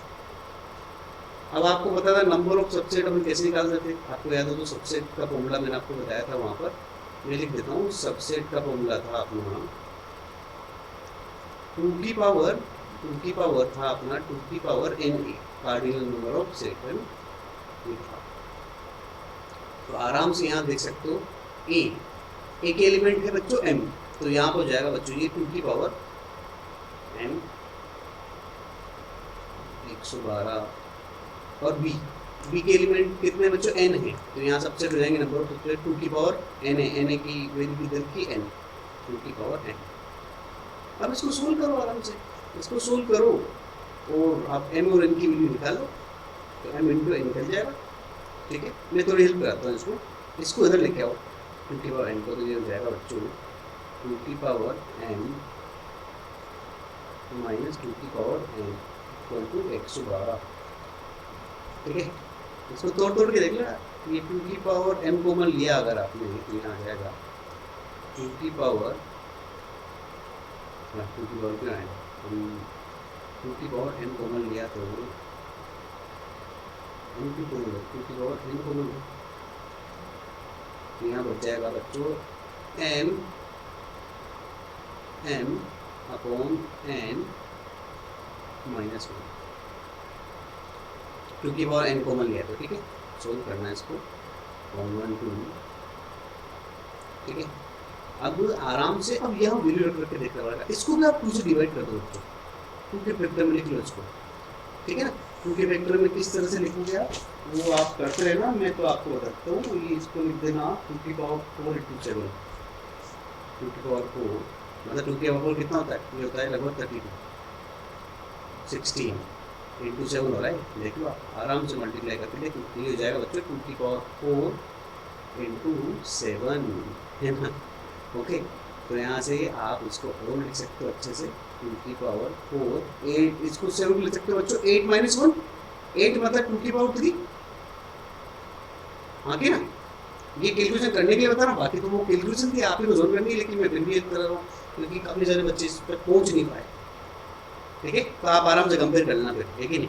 जैसे यहाँ से m की वैल्यू तो डायरेक्ट ही मिल गई आपको, m की वैल्यू क्या मिल गई बच्चों, डायरेक्ट देखो m की वैल्यू कंपेयर किया तो m की वैल्यू तो डायरेक्ट ही आ गई, m की वैल्यू कितनी आ गई बच्चों, m की वैल्यू आ गई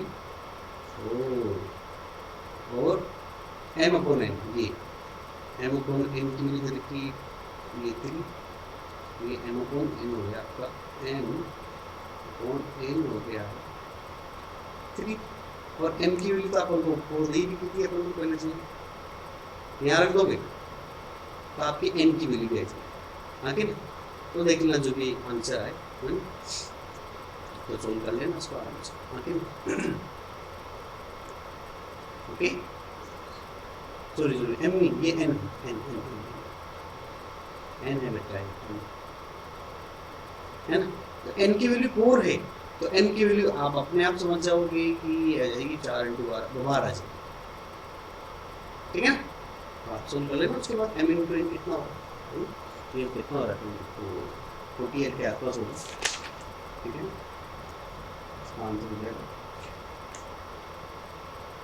हाँ सोल्व कर लेना आराम से।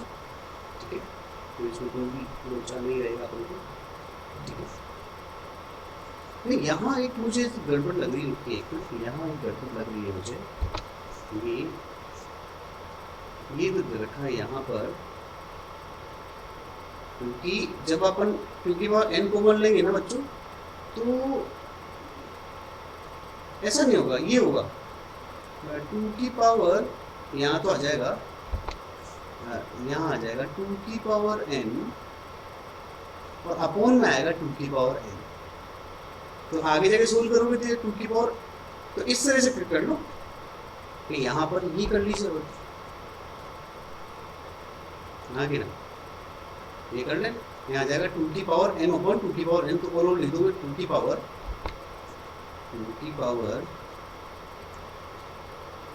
m माइनस, ऐसा कर लेना तो आपका आंसर आ जाएगा। वो मैंने उस समय ध्यान नहीं दिया, तो ये इस तरीके से आप कर लोगे आराम से आंसर करके निकालिए।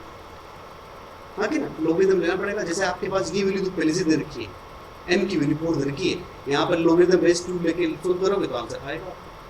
ठीक है ना, चलिए तो अगले क्वेश्चन में चलते हैं अपन। अगला क्वेश्चन है अपना, हाँ ये आ गया, ये भी अच्छा क्वेश्चन था। ठीक है, ये 2017 का, सॉरी 2021 का क्वेश्चन बच्चों, 2021 में आया था 17 मार्च। ठीक है, 17 मार्च को शिफ्ट 1 में आया था। ठीक है, तो इसमें क्या पूछ रहा है, ये आपसे कहना चाह रहा है एक स्कूल है जहाँ पर 3 टाइप्स ऑफ गेम, 3 तरह के गेम खेले जाते हैं। ठीक है, तो उन गेम को मैं ABC बोल देता हूँ। ओके, तो कह रहा है सम of student play two of game, मतलब स्टूडेंट क्या कर रहे हैं, 2 गेम खेल रहे हैं कोई भी। ठीक है, but none of all play 3, मतलब कोई भी बच्चा तीनों गेम तो नहीं खेल रहा। अब वो कह रहा है कि आपको ये PQR दे रखा है, ये PQ और R दे रखा है, वो कह रहा है इसमें कौन सा डायग्राम इस प्रश्न को डिफाइन कर रहा है। ठीक है, तो देखें अपन तो पहले देखते हैं 2 गेम कौन कौन से खेल रहे थे। 2 गेम का मतलब मैं आपको समझाता हूँ बच्चों, जैसे कि आपको ये सेट दे रखा है A, मान लो ये पहला वाला A गेम है और दूसरा वाला B गेम है। तो ये जो बच्चे हैं बीच वाले, ये दोनों गेम खेल रहे हैं, और ये जो इधर खाली बच्चा है बच्चों A के साइड में, मैंने अलग कलर दिखाता हूँ, ये वाला, ये एरिया वो है जिसमें ऐसा गेम है जिसको एक ही तरह के, एक गेम है मतलब ये, इसको ओनली यही बच्चे खेल रहे हैं एक गेम को। और ये दूसरा वाला भी क्या है, इसको सिर्फ इस B गेम को ओनली कुछ बच्चे खेल रहे हैं, और ये बीच वाला पार्ट है जिसको दोनों खेल रहे हैं। ठीक है, ये होता है बहुत गेम को खेलने का मतलब। और तीनों गेम को खेलने का मतलब भी आपको बताते हैं, तो इस तरह का ये 3 गेम अगर आपको दे रखे हो ABC, कोई भी 3 गेम, तो ये होता है तीनों गेम खेलने का मतलब। देखो अगर ये A हो गया, ये B हो गया और ये C गेम हो गया, ये पार्ट होता है बेटा, ये तीनों में कॉमन आ रहा है, इसका मतलब है ऑल 3। अगर 3 गेम दे रखे हैं तो ये इतना पार्ट है जिसको सभी खेल रहे हैं। अगर लेकिन यहाँ तो क्या बोला गया, तीनों पार्ट को कोई भी नहीं खेल रहा है। क्या कहा उसने, लेकिन ढंग से पढ़ना, यही सबसे इंपॉर्टेंट था इस क्वेश्चन में। None play all the 3 game, कोई भी तीनों गेम नहीं खेल रहा है। तो जहां भी तीनों पार्ट आ रहा है उसको हटा देंगे। अब आइए देखिए, इस A वाले पार्ट में ये वाला पार्ट कॉमन आ रहा है A और B में, और आपको पता हो तो ये पूरा का पूरा तीसरा गेम है।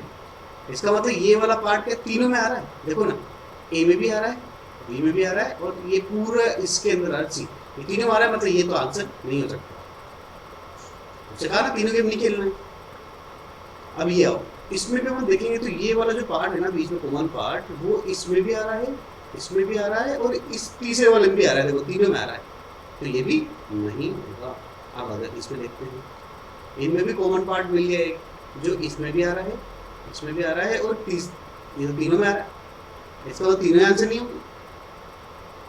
ठीक है ना, उसका नन प्ले ऑल 3 गेम्स, कोई भी तीनों गेम नहीं खेलते हैं, तो तीनों में आंसर नहीं होगा, तो फिर आंसर होना चाहिए none of these.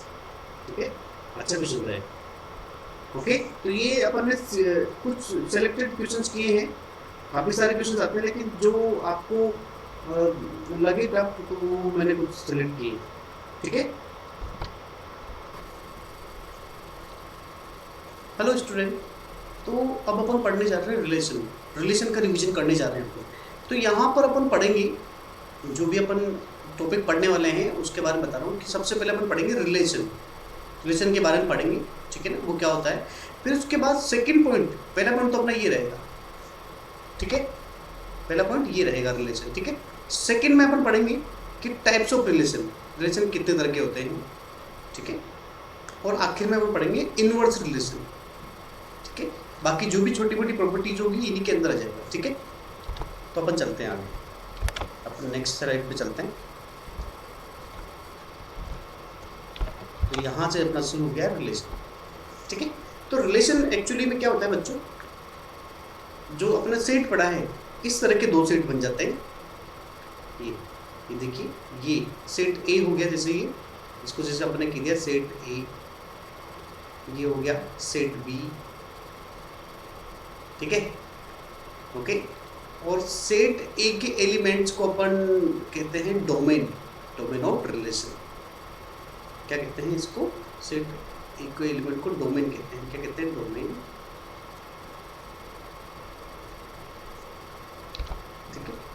Set B के एलिमेंट को अपन कहते हैं कोडोमेन।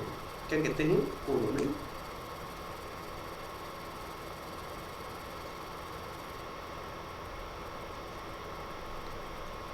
ठीक है, और जिस पर भी एरो गिरता है, इधर जो सेट बी है जिसकी इसके एलिमेंट में जहां जहां भी एरो गिरता है उसी को ऊपर रेंज कहते हैं। क्या कहते हैं? रेंज कहते हैं। ये सब पढ़ रखे अपन ने। और रिलेशन को दिखाने के लिए, ये साइन यूज किया, इस तरह का एरो यूज किया जाता है। ये जो एरो दे रखा है, ये एरो यूज किया जाता है बच्चों, और ये दिखाया जाता है आर। समझ में आ गया? तो जो सेट ए और सेट बी, दो सेट दिए होते हैं, उनके बीच में रिलेशन को दिखाता है। जैसे कि यहाँ पे लिखा हुआ है, जैसे इन्होंने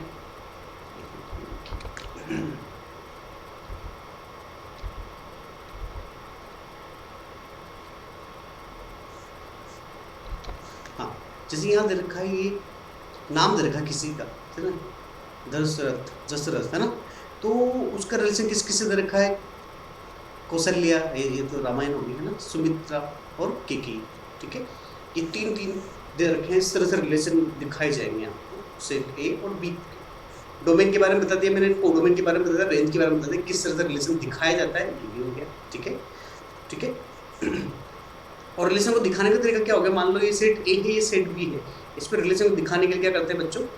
जब आप फंक्शन की फॉर्म में लिखते हो तो ऐसा लिखा जाएगा, ए का रिलेशन एरो बना दिया जाएगा बी से। ये साइन ही किसका है? रिलेशन का। यही साइन किसका है बच्चों? रिलेशन का। ए से बी में रिलेशन। ठीक है, तो थोड़ी बहुत इन्फॉर्मेशन मैंने यहाँ पे दे दी है। ठीक है, अब अपन को ये बताया जाता है कि अगर इसके सेट ऑफ ए के एलिमेंट को, अगर अपन कहें सेट ऑफ ए के एलिमेंट को अगर स्मॉल ए से दिखाया जाए, ठीक है, और सेट ऑफ बी के एलिमेंट को स्मॉल बी से दिखाया जाए, तो इसको लिखने का एक और तरीका होता है। कैसे लिखा जाता है बच्चों? ए रिलेशन बी, ऐसे भी लिखा जाता है इसको, ए रिलेशन बी, क्योंकि यहाँ भी दिखाया गया नीचे।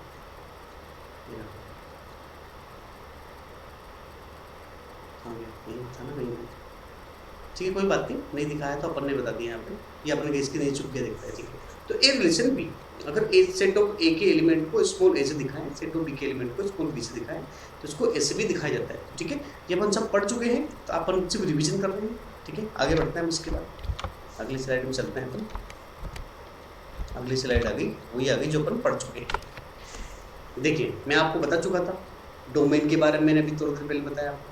ठीक है, कोडोमेन के बारे में बताया और रेंज के बारे में भी बता दिया मैंने। ठीक है, फिर भी मैं आपको एक छोटा सा एग्जांपल यहाँ से दे देता हूँ। जैसे ये सेट ऑफ ए हो गया, ठीक है, ये सेट ऑफ बी हो गया, ठीक है, ये सेट ऑफ ए हो गया, ये सेट ऑफ बी हो गया। इसमें एलिमेंट लिख देता हूँ ए, बी, सी और डी। यहाँ लिख देता हूँ 1 2 3 4 और 5। ठीक है, ओके। अब कुछ रिलेशन भी दे रखे हैं मैंने, इस तरह से बना दिए रिलेशन। ठीक है, ये मैं अपनी मर्जी से बना रहा हूँ।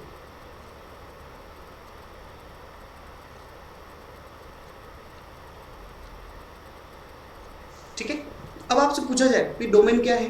डोमेन क्या हो जाएगी बच्चों? सेट ऑफ ए के एलिमेंट्स को ही डोमेन कहते हैं। तो डोमेन क्या हो जाएगी बच्चों? स्मॉल एबीसीडी, इसके एलिमेंट्स ही क्या कहलाएंगे बच्चों? डोमेन। और सेट ऑफ बी के एलिमेंट्स ही क्या कहलाएंगे बच्चों? कोडोमेन। तो कोडोमेन क्या होगा? 1 2 5, 1 2 3 4 5, है ना, कोडोमेन।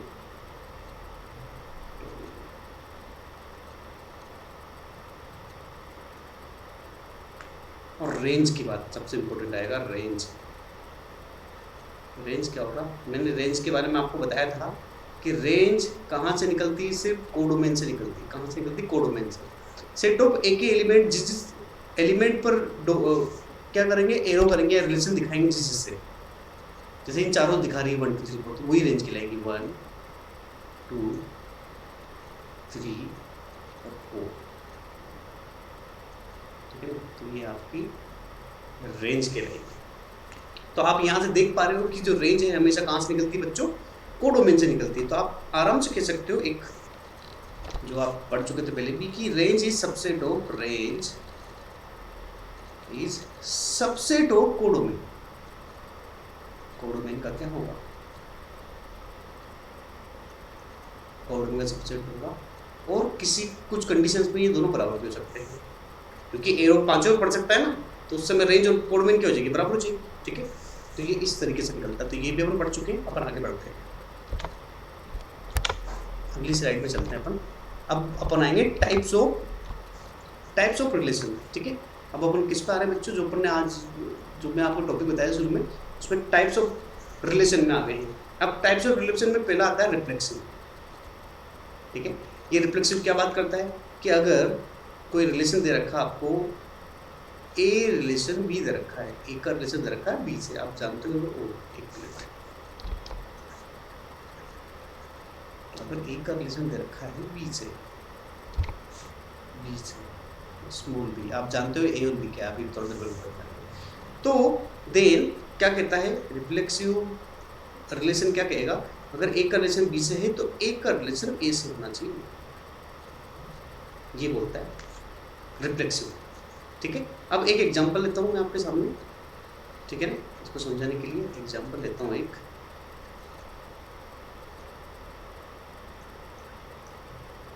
ठीक है, जैसे अपन को यहाँ पे दे रखा है सेट ऑफ ए दे रखा है, जिसके बारे में बोला हुआ है 1 2 3, ये दिया हुआ है। ठीक है, ठीक है, और अपन को ए क्रॉस ए दे रखा है। आप जानते हो ए क्रॉस ए क्या होता है? कुछ इस तरह का दिया हुआ है बच्चों, बहुत ध्यान देना। 1 1 1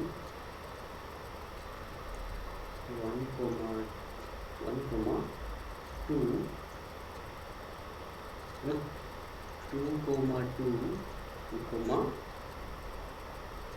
2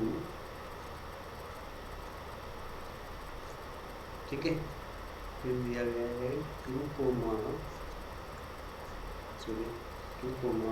3, आखिर में दिया गया 3 3। तो ये अपन को रिलेशन दिया गया। अब ये पूछा है कि कौन सा रिलेशन है। आपसे पूछा जाएगा कि ये रिलेशन किस तरह का है, तो अपन का कहना क्या होगा बच्चों? आप ध्यान देना कि इसने क्या कहा, रिफ्लेक्सिव कंडीशन क्या है कि ए का रिलेशन बी से है तो ए का रिलेशन ए से होना चाहिए। ए का रिलेशन ए का मतलब ये होगा बच्चों, जैसे 1 का रिलेशन 1 से होना चाहिए। 1 का रिलेशन क्या होना चाहिए बच्चों? 1 से होना चाहिए। ऐसे ही 2 का रिलेशन 2 से भी होना चाहिए, 2 का रिलेशन 2 से भी होना चाहिए, और आखिरी में 3 का रिलेशन 3 से भी होना चाहिए। तो अगर इसके सारे एलिमेंट जो भी ए के सेट दे रखे हैं, जो भी एलिमेंट दे रखे हैं, उनका खुद का रिलेशन खुद से है, तो वो रिलेशन कौन सा कहलाएगा बच्चों? रिफ्लेक्सिव। कौन सा कहलाएगा बच्चों? रिफ्लेक्सिव। ये तीनों होने चाहिए। बाकी अगर कोई और अदर भी दे रखे हैं सेट तो भी कोई फर्क, जैसे यहाँ 1,2 दे रखा है या फिर 2,3 दे रखा है, उससे कोई फर्क नहीं पड़ता। ठीक है, रिफ्लेक्सिव के लिए कंडीशन क्या है कि जो एलिमेंट दे रखे हैं उनका रिलेशन खुद से होना चाहिए, तो रिफ्लेक्सिव होगा। ठीक है, आगे बढ़े। तो ये हो गया रिफ्लेक्सिव। जेईई मेन में काफी क्वेश्चन आते हैं इस तरह के। अगला आ गया, अगले में चलते हैं अपन। हाँ, अगला आ गया बच्चों आइडेंटिटी रिलेशन। क्या होता है आइडेंटिटी रिलेशन? आइडेंटिटी रिलेशन का मतलब मैं आपको, जो पिछला क्वेश्चन था ना उसमें आइडेंटिटी रिलेशनशिप ये कहता है कि मान लो मैं आपको एग्जांपल करूँ तो इसका यहाँ ही देता हूँ, है ना, कि अगर सेट ए के अंदर एलिमेंट दे रखे हैं अपन को 1 और 2, ठीक है, तो ए क्रॉस ए सॉरी, तो अगर यहाँ पर 1,1 है ना और 2,2 ही होना चाहिए, किसके लिए? आइडेंटिटी रिलेशन के लिए। बस ये कंडीशन है इसकी। भाई रिफ्लेक्सिव में क्या था? रिफ्लेक्सिव में था कि कुछ भी हो भी सकता है, बाकी सेट भी आपस में ऑर्डर पेयर बना सकते हैं, लेकिन यहाँ कंडीशन क्या है? यहाँ कंडीशन है कि जो एलिमेंट है सिर्फ उसी का क्या होना चाहिए? रिलेशन बनाना चाहिए, तब ही वो क्या कहलाएगा बच्चों? Identity relation. हाँ कि ना, तभी वो क्या कहलाएगा बच्चों? Identity relation. तो यहाँ भी दे रखा है नीचे। है ना, यही थ्योरी में दे रखा है। तभी होगा आइडेंटिटी, तो तभी होगा जब खुद का रिलेशन खुद से हो, बाकी कुछ भी नहीं होना चाहिए। समझ में आ गया? ठीक है, तभी तो यहाँ एक नोट भी लिखा गया बहुत इंपॉर्टेंट कि ऑल आइडेंटिटी रिलेशन, क्या all identity relation are reflexive. क्योंकि देखो बेटा, इसको ढंग से देखोगे तो ये रिफ्लेक्सिव होगा। क्यों?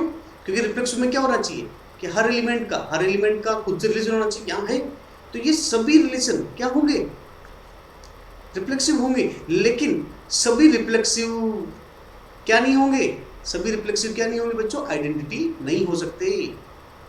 सभी में क्यों नहीं हो सकते बच्चों? क्योंकि मैंने अभी पहले एग्जांपल दिया था कि रिफ्लेक्सिव में तो खुद के रिलेशन के अलावा भी 1,2 भी आता है, 3,1 भी आता है, ये सब आता है, तो वो आइडेंटिटी तो ना हुआ हर केस में, ऑल केस का है ना। कभी कभी हो सकता है लेकिन हमेशा बराबर नहीं होगा। तो सारे आइडेंटिटी रिलेशन रिफ्लेक्सिव होंगे लेकिन सभी रिफ्लेक्सिव आइडेंटिटी नहीं होंगे, वो ध्यान रखना है ना। ठीक है ना, क्योंकि एग्जाम में जेईई मेन में 2021 में, 2020 में, 2019 में, सभी सालों में ये क्वेश्चन पूछे जाते हैं कि फंक्शन क्या है, रिफ्लेक्सिव है, ट्रांजिटिव है, या फिर सिमेट्रिक है, या आइडेंटिटी है, ओके, या इक्विवेलेंस है। ओके, चलिए, तो ये पहला तो हो गया अपना, पहला आप समझ चुके हो। ओके, अब अगला, अब आ गया बच्चों सिमेट्रिक। सिमेट्रिक रिलेशन का मतलब क्या है? सिमेट्रिक रिलेशन का मतलब ये है बच्चों, मैं आपको यहाँ बताता हूँ कि अगर ए का रिलेशन बी से हुआ तो सिमेट्रिक क्या कहता है, सिमेट्रिक कहेगा अगर ए का बी से हुआ तो बी का भी होना चाहिए ए से, बी का रिलेशन भी ए से होना चाहिए, ये कहता है वो। समझे? एग्जांपल दूं आपको, मान लो कोई भी आपको ए क्रॉस बी दिया हुआ है कहीं भी, तो उसमें ये कहा जाता है कि अगर 1,2 मौजूद है तो सिमेट्रिक होने के लिए क्या भी होना चाहिए, 2,1 भी मौजूद होना चाहिए।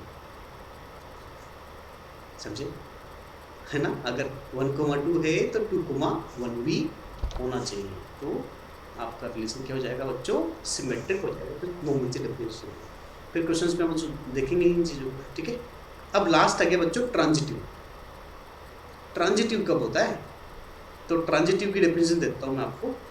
देखिए ट्रांजिटिव की डेफिनेशन क्या होती है, मैं नीचे लिख देता हूँ कि अगर ए का रिलेशन हुआ बी से एंड बी का रिलेशन हुआ सी से, तो अगर ऐसा है, दो कंडीशन है इसमें, तो फिर ए का रिलेशन होना चाहिए किसके साथ बच्चों, सी के साथ। बीच में बी का ये काम करेगा, एक ब्रिज का काम करेगा, देन ए का रिलेशन किससे होना चाहिए बच्चों, सी से। आगे ना, अब इसके लिए एग्जांपल क्या दिया होना चाहिए कि मान लो अगर आपको ए क्रॉस बी दिया हुआ है तो उसमें कुछ इस तरह कंडीशन चाहिए, अगर 1 का रिलेशन 2 से, 2 का रिलेशन 3 से, ऐसा होना चाहिए ना। देखो तो ये 2 आ गया, 2 बीच में ब्रिज का काम करेगा, तो 1 का रिलेशन भी 3 से होना चाहिए, तभी आपका रिलेशन क्या कहलाएगा, तभी आपका रिलेशन क्या कहलाएगा बच्चों, तभी आपका रिलेशन कहलाएगा सिमेट्रिक। तभी क्या कहलाएगा बच्चों, सिमेट्रिक कहलाएगा। तो ये कंडीशन अपन को याद होनी चाहिए। ठीक है, अगर ऐसा मिलेगा तब ही सिमेट्रिक होगा। तो देखने में तो आसान है, जब अपन क्वेश्चन सोल्व करेंगे तो पता लगेगा। कॉम्प्लेक्स पड़ जाता है कभी कभी बच्चों को अगर ये डेफिनेशन कवर नहीं होती है तो। ठीक है, और एक क्वेश्चन तो आप पक्का मान के चलिए रिलेशन से आते ही है ना। अब क्या कह रहा है, एवरी नल रिलेशन, कुछ नोट लिखे इसको ही पढ़ जाना।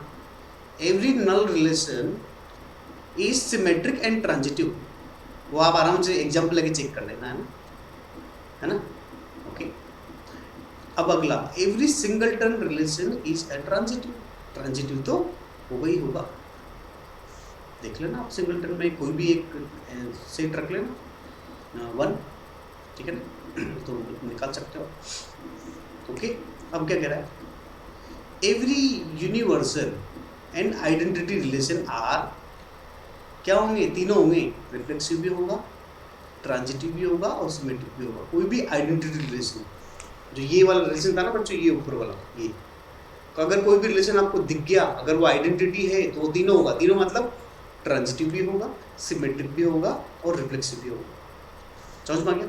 आगे जाके अभी मैं थोड़ी देर में आपको बताने वाला हूँ कि आप पढ़ भी चुके होंगे कि जो फंक्शन, जो भी रिलेशन ट्रांजिटिव भी है, सिमेट्रिक भी है, और सिमेट्रिक, ट्रांजिटिव और रिफ्लेक्सिव होगा तो उसको कहते हैं अपन इक्विवेलेंट रिलेशन। आगे जाके पढ़ोगे अभी आप थोड़ी देर में, ठीक है ना। तो आगे चलते हैं अपन, नेक्स्ट स्लाइड में चलते हैं अपन। ये डेफिनेशन अपन पढ़ चुके हैं। अगला अब अगला हेडिंग आ गया जो अपन वहाँ पे बात कर रहे थे, इनवर्स रिलेशन। किसकी बात कर रहा है बच्चों? ये इनवर्स रिलेशन। अब ये क्या होता है इनवर्स रिलेशन? आ जाओ मैं आपको समझाता हूँ। इनवर्स मतलब बिल्कुल रेसिप्रोकल। और क्या, जैसे ये सेट ए दे दिया और ये हो गया सेट बी, ठीक है ना। ये सेट ए हो गया और ये सेट बी हो गया, ठीक है ना। मान लो यहाँ पर एलिमेंट दे रखिए ए बी सी, यहाँ आ गया 1 2 3। अब ये इस तरह से रिलेशन बने हुए हैं, अगर आप देखो इनको, ठीक है। तो इसके लिए ये रिलेशन कहलाता है आपका ए सी बी में रिलेशन।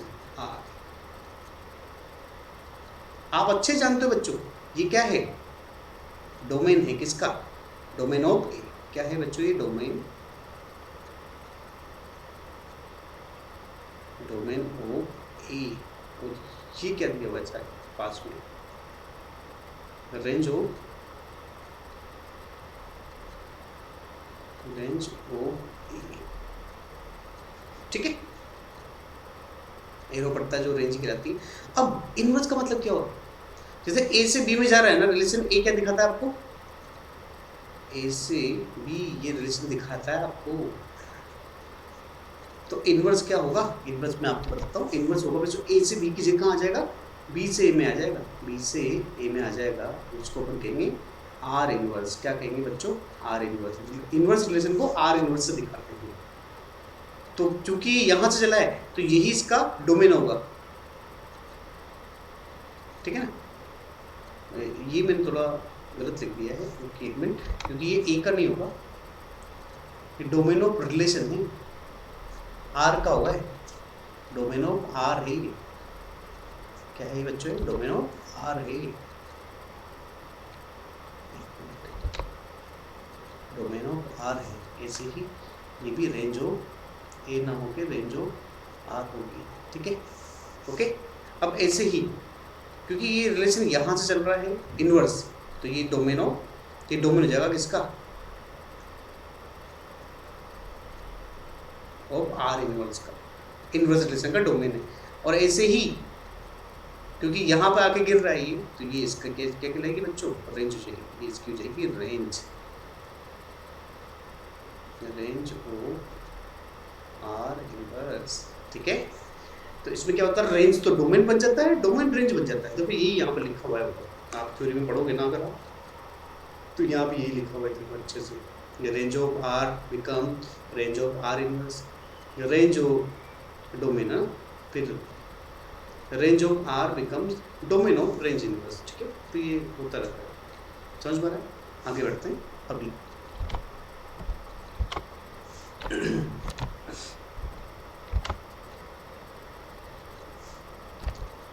तो अगला आ गया बच्चों आपका एंटी सिमेट्रिक रिलेशन।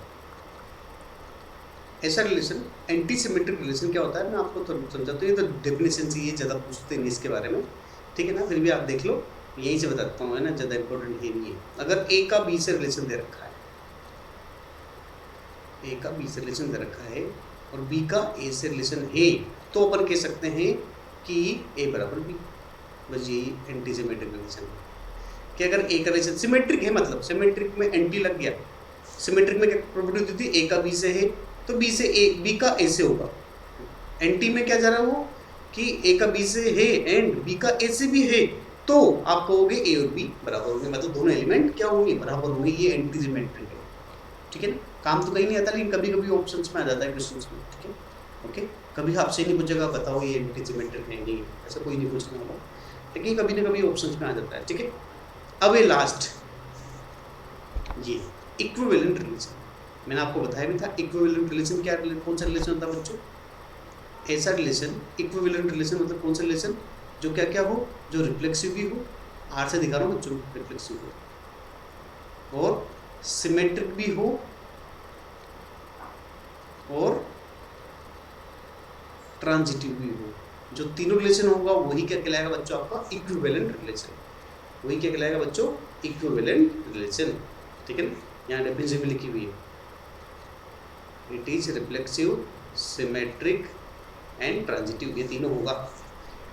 ठीक है, तो कभी कभी ऑप्शन में क्वेश्चन पूछा जाता है कि सिमेट्रिक, ऑप्शन में ऐसे जेईई में ऐसे ही क्वेश्चन आते हैं रिलेशन के कि बताइए ये फंक्शन क्या है, सिमेट्रिक है, रिफ्लेक्सिव है, ट्रांजिटिव है, या तीनों है, तीनों मतलब इक्विवेलेंट या आइडेंटिटी है, तो यही पूछा जाता है।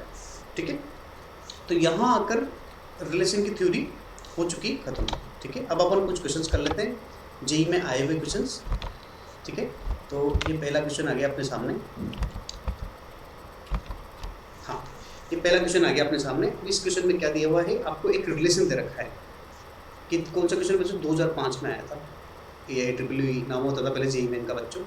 जेईई मेन का नाम पहले, जेईई मेन तो था 2013 के बाद, 2013 के बाद ही AIEEE का नाम जेईई मेन कर दिया, जेईई मेन कर दिया तब से। ठीक है, तो इसको तो अपन देख लेंगे। ठीक है, ओके, ठीक है। अब ये रिलेशन दे रखा है आपको, अब पूछ रहा है ये रिलेशन क्या है, अगर सेट ऑफ ए आपको गिवन है तो आओ चेक करते हैं।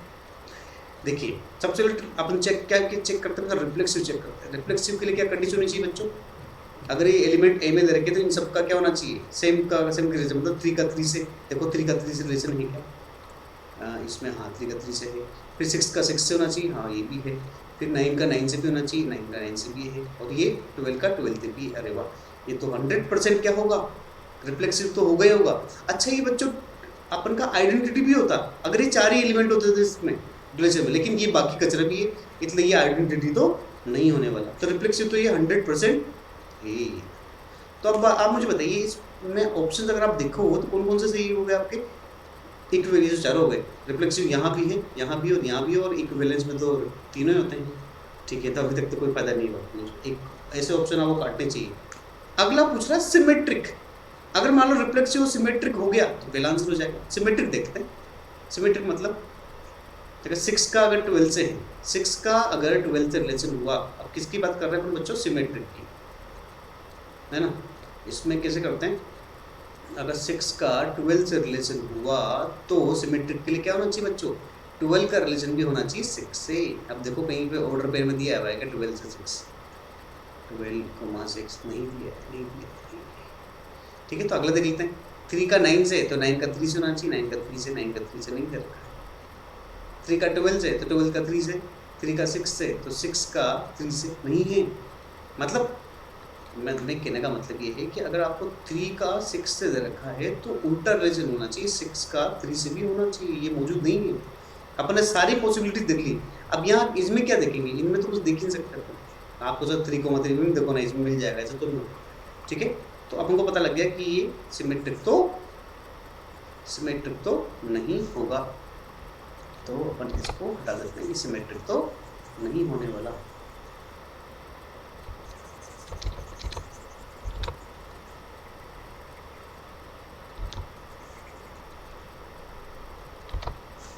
तो अभी तक आपको पता लगा है बच्चों कि रिफ्लेक्सिव तो है और सिमेट्रिक नहीं है।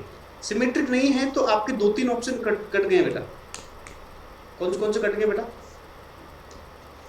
देखिए, अगर सिमेट्रिक नहीं है तो ये वाला ऑप्शन नहीं हो सकता, सिमेट्रिक नहीं है तो आपका इक्विवेलेंट भी नहीं हो पाएगा, इक्विवेलेंट के लिए तीनों होने चाहिए, सिमेट्रिक नहीं है तो नहीं हो पाएगा। ठीक है, ओके, ठीक है, तो अभी 2 ऑप्शन रहे क्योंकि रिफ्लेक्सिव तो है अपना। अब हमको ट्रांजिटिव चेक करना है, ठीक है ना, और अगर ट्रांजिटिव हुआ तो हो जाएगा अपना आंसर। ठीक है, तो ट्रांजिटिव के लिए क्या कंडीशन होती है बच्चों, कोई एक भी मिल जाएगा तो काम चल जाएगा।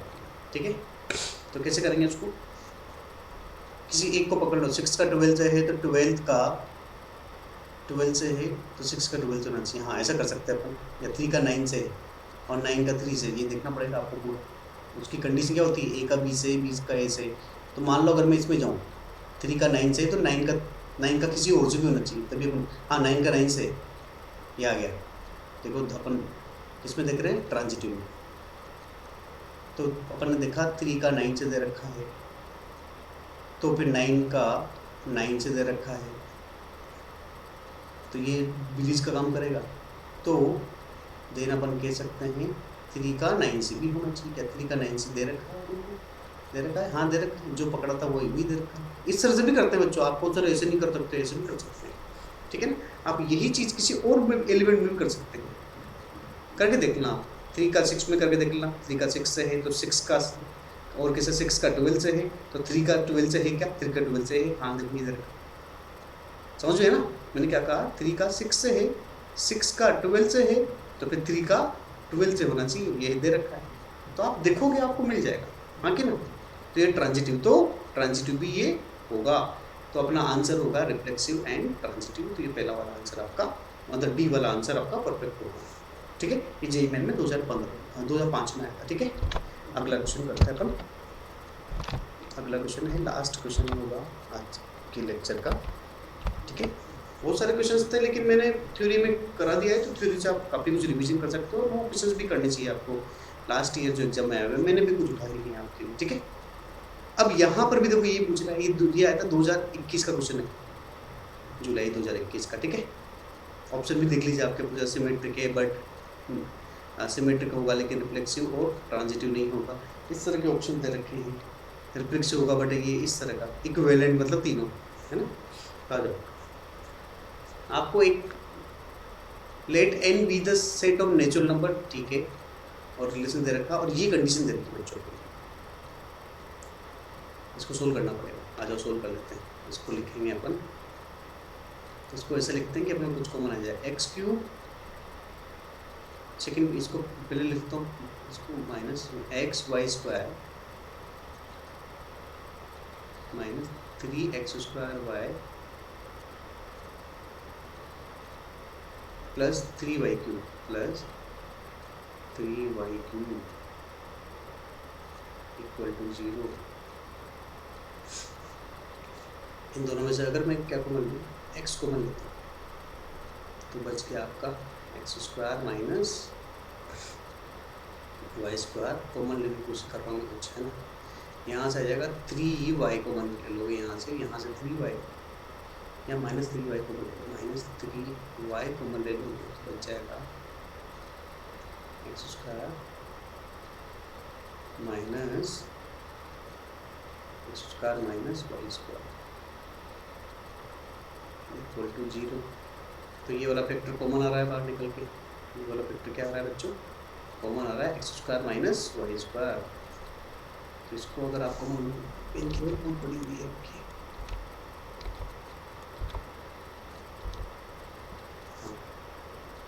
तो यहाँ से अगर x² माइनस y² कॉमन ले लिया, तो आपका आ गया बच्चों x minus 3y equal to 0। इन तीनों को 0 कर दोगे तो x की वैल्यू 1 तो आएगी बच्चों, यहाँ से आएगी x की वैल्यू 1 तो आएगी, y के बराबर 1 आएगी, x की वैल्यू माइनस y के बराबर, आप फैक्टर निकाल सकते हो ना आराम से, माइनस y के बराबर, और 1 आएगी x की वैल्यू किसके बराबर, 3y के।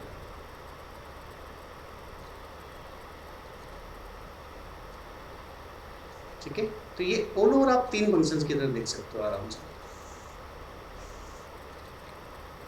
इसको आराम चेक करोगे तो देखिए तीनों से चेक करना पड़ेगा आपको। सेट ऑफ नेचुरल नंबर, मतलब अगर आप नेचुरल नंबर की बात करो तो यहाँ से बन जाएगा 1,1, 1,2, इससे इस पहले वाले से 1,1, 1,2, 2, 3, इससे पता लग जाएगा कि फंक्शन रिफ्लेक्सिव होगा। ठीक है, फिर आपको सिमेट्रिक चेक करना पड़ेगा। सिमेट्रिक देखो एक्सक्लेशन y से y ये यहाँ पर सिमेट्रिक दिख जाएगा, लेकिन यहाँ पर सिमेट्रिक नहीं दिखेगा, यहाँ पर भी सिमेट्रिक नहीं दिखेगा। ट्रांजिटिव में आओगे, है ना, सिमेट्रिक नहीं दिखेगा बच्चों, आप चेक कर लेना आराम से, वो आपको चेक करना ही, मैंने तो इक्वेशन निकाल दी। फिर ट्रांजिटिव में देखोगे तो ये पहला वाला जो है इससे तो ट्रांजिटिव निकल जाएगा, इस वाले से ट्रांजिटिव निकल जाएगा, लेकिन इन दोनों से ट्रांजिटिव देखना पड़ेगा, चेक करना। और जहाँ तक मुझे पता है वो ट्रांजिटिव भी नहीं निकलेगा। ठीक है, तो आपका आंसर ऑल ओवर बी वाला हो जाएगा। बाकी आप सोल्व कर लेना, मैंने तो मैक्सिमम सोल्व कर ही दिया। ठीक है, तो यहाँ पर अपना रिलेशन हो चुका है।